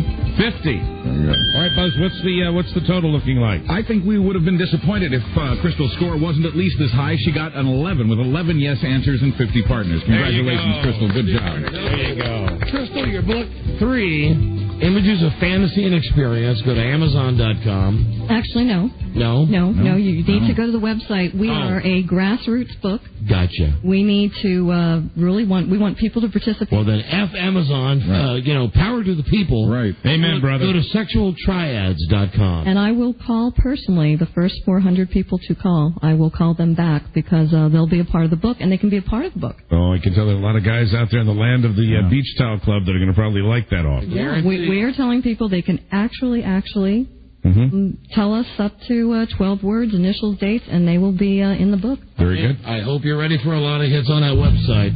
We're ready. Okay. Get out of here. Thank you, Crystal. You were a wonderful guest. It's been a pleasure. And really now is when you really have to leave. Crystal Simon Heidel. We don't wait until we're done with the show. We move on without you. Thank you very much, Crystal. Thank you. It was a pleasure. Bye-bye. Very nice outfit. Let me just... And a rocket body, if I do say so myself. A rocket body. Rocket body. Boy, I wish we could have seen him. Hey, Crystal? Well, one real quick. You're almost... Can we see your boobs? Tell you what, if we get what I need for this book, if we're able to print it and we get 400 You'll copies... come back and show us your boobs? I will gladly show Ah, very good. All right, yes, we'll take that off. I'm on the website there. You'll get it. Oh, you'll get it. You'll be back tomorrow. All right, see you tomorrow. See you tomorrow. Look forward to that. Bye-bye. Real good. That was just a... I guarantee I could fill a teaspoon off that girl. Really good. In a world where owning a radio was strictly forbidden, one man found a way to bring good news to his people. There he is. He made it up. He's had threesomes. He has. How silly. Yes. Should have known that. You should have known that. Buzz, what is your lead story today? Today, Holy Reunion Batman, the original Caped Crusader and Boy Wonder, together again. Ah, fantastic. Yes, Bruce. Bruce. Stay tuned. Stay tuned. Stay tuned. For news and comments, coming up on the Don and Mike Show. That was very professional. This is the Don and Mike Show. What's the word from Planet Crackpot? The Don and Mike Show. Sorry, again, please. The Don and Mike Show. Again? The Don and Mike Show. One more. The Don and Mike Show. Sweeter than Vince Lombardi's caramelized scrotum. The Don and Mike Show. Time for the news with Buzz. Lisa, turn into the studio, please. Buzz, brought to you tonight by Verimax Sexual Pleasure and Performance Enhancer. It's doctor developed. Someone called for a doctor? And clinically tested. Verimax works. Available at Rite Aid, GNC, and other select retailers. Try it today. Verimax. 1-888-TRY-VMAX. Buzz, we'll get right to the news show. We just had a very quick question for Lily. Okay. Hi. Hi. Are you picking your nose? No, I'm biting my thumb. I always bite my thumb when I'm nervous. We're excited. Anything you want to tell us? No. Meaning us. Sure. Anything you want to share? I don't understand. Okay. All right. What are you talking about? Was it about the book? No. It's much bigger news than that. It's of a personal nature. Just curious. That I have my period? No. I heard you saying earlier you were cramping. I'm just... I'm not feeling too perky. No, it's nothing like that. If you had anything you wanted to share at all, because, No? I heard something and, What? I heard it too. Oh, really? Yeah. But I only heard it because... Mike told you? No. Somebody else. Who didn't want it to be heard, but I just slipped or something like that. Said you didn't hear it from me. Right. What? That's what the person said. You didn't hear it from me. We're just curious, That's all. Was there something you knew that we didn't know, or? Well, we want you to. We know. We know. We know. And we're not going to say anything, but we know. We know. So think about that. Well, maybe when I know, everyone else can know. All right. Yeah, okay. And we're hurt that we don't know. Right. That others would know before we knew. That's all. Yeah. So we're just, just waiting. Just sitting over here waiting. That's all. You would think. I understand we're not, on the pecking order of who you would tell. I wouldn't say we're at the top of the order. No. But I'd say we're somewhere in the middle. Somewhere in the middle. And I would say that, yeah. We're at least she's looking at me incredulously. We're at least on par and yeah, that's all. With that person. Right. Okay. That's it. Okay. That's okay. You should go back and just think about it. Like you have to think about it. Do you know what they're talking about, Buzz? I don't have a clue. I really don't. I haven't heard what they've heard. We'll hear it soon enough. Exactly. That's exactly what was said. Right. You'll hear soon enough. But you didn't hear it from me. Right. Okay. Exactly. Okay. I'm going to go ponder. All right. Go ahead. Ponder. Me too. Lisa. Quick question. Quick question. How many fingers you have? 10. Ah, 10. okay. Oh, Let's all right. look at just your left hand. Mm-hmm. How many? No. How many? No, nothing there. Nothing there. 5. I'll show you where my wedding band is on the one. It's on the one right next to my pinky. Right. Do I have to draw you a map? I think I know where you're going right now. All right. Okay. We could be totally barking up a wrong tree here. Sure, we could. Just, you hear stuff, you check out rumors. You just do. You hear stuff. I understand. All right. Only you can control the... Oh, that means nothing. The fact that you're not wearing a ring means nothing. Means nothing. If I had a ring, I sure as hell would be wearing it. All right. Okay. And I'd be going, look at this. We'll just have to stand by our source who true. said you'll hear it later. That's what we thought. And we'll wait. We're patient men. And we are men of patience if we are nothing else. Okay, thank you. Thank you very much. Bye-bye. Fascinating. Interesting. Come on. Like you can keep that from us. We'll see what happens. Stay tuned, ladies and gentlemen. Yeah. Absolutely. Stay tuned. If there's something going on, we'll get to the bottom of it. You bet your ass we will. Buzz. Yes, hi, Don and Mike. Let's talk Batman. All right, let's do that. 37 years after they first put on their skin-tight suits, Adam West and Burt Ward have reunited for a look at what really happened behind the scenes in the original Batman, the TV show. Sex. Oh, yeah. They are off once again to the rescue. Atomic batteries to power. Power to speed. Turbines to speed. You're ready to move out. Man, I love me my Batman. I know you do, and that's a clip from the TV show, the late 1960s. For most of us, the original Batman and Robin. They'll address the rumors on this upcoming made-for-TV movie. The rumor that they're getting married? Well, you're very close. They'll address the rumors that they're gay. Oh. They will also talk about the on-set explosions that injured Adam West on an almost daily basis when they were making that show. This is Bruce Wayne, millionaire philanthropist. That's of course, Bruce. And Batman and Adam West, and I never listened to Don Geronimo and Mike O'Meara. Not true. Great guest. And, yes, they will talk about the groupies they attracted and what happened next. Is this based on Adam's book, Back to the Batcave? I believe it is. In fact, as a matter of fact, it absolutely is. And wasn't Burt Ward, into porno and stuff like that? I understand he did that for a while. For a while, he was like an amateur photographer for Hustler. There you go. Right now, he has a company called something like Boy Wonder Special Effects. Mm-hmm. So he still works in Hollywood. All this happens. Right now, poof, it's an engagement ring. Well, all these things I've described happen in a campy made-for-TV movie that airs this Sunday on CBS.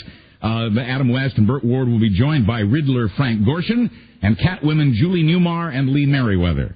I'll just tell you this. They are off once again. I just love this tape. Atomic batteries to power. Turbines to speed. You're ready to move out.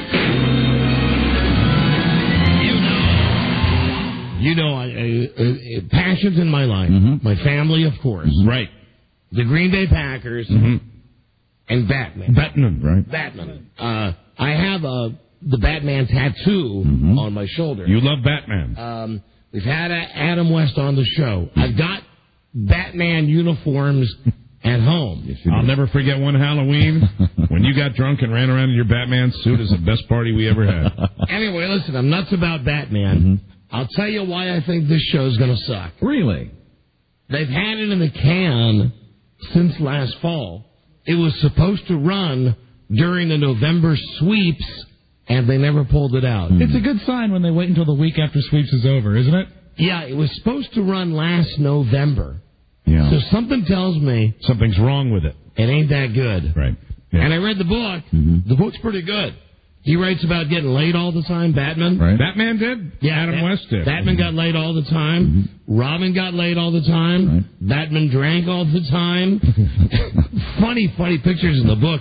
Batman. Of him wearing his Batman suit and a bathrobe over it. Holding a martini in his hand as he walked. Weren't they wasted when they did the show? Yeah, a lot of the times he was drunk. And he still maintains that he knew it was funny. Right.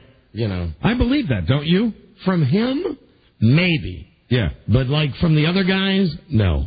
Really? Don't think so. That's interesting. He is a funny guy and lives in the Midwest now with his wife and 6 kids. I do love my Batman, though. I do. I know. You'll be watching. I do. Like Elvis, Michael... I do. Oh, that's an ongoing saga. I do. Who knows? You know, now I'm all... I got my mind's going a mile a minute. I'm dying of curiosity. Sure. I really am. I sure hope our curiosity can be satisfied. Me too. Really do, but you never know. And everybody listening. You never know. I do. I don't listen to rumors. Like Elvis, Michael Jackson keeps on giving. A new report says he's tried to put hexes on people, including Hollywood legends Steven Spielberg and David Geffen. Well, that hex has worked. An article... Look how Spielberg is not successful at all. Yeah, well, it could be worse. An article in the April issue of Vanity Fair says he hired a West African priest to bump off 24 enemies 3 years ago, including Geffen and Spielberg, and yet they live. Yeah, and prosper. That was my whole point. He paid the priest $150,000 to do this. The priest slaughtered 42 cows to try to make it happen, and still they live. The article also says Jackson borrows tens of millions of dollars every year to cover his wild spending, that he's used derogatory terms for his fellow African Americans, besides using the powerful bleaching cream on his skin, and that he wears an artificial nose. Because, according to this report, there is no nose there at all, just holes.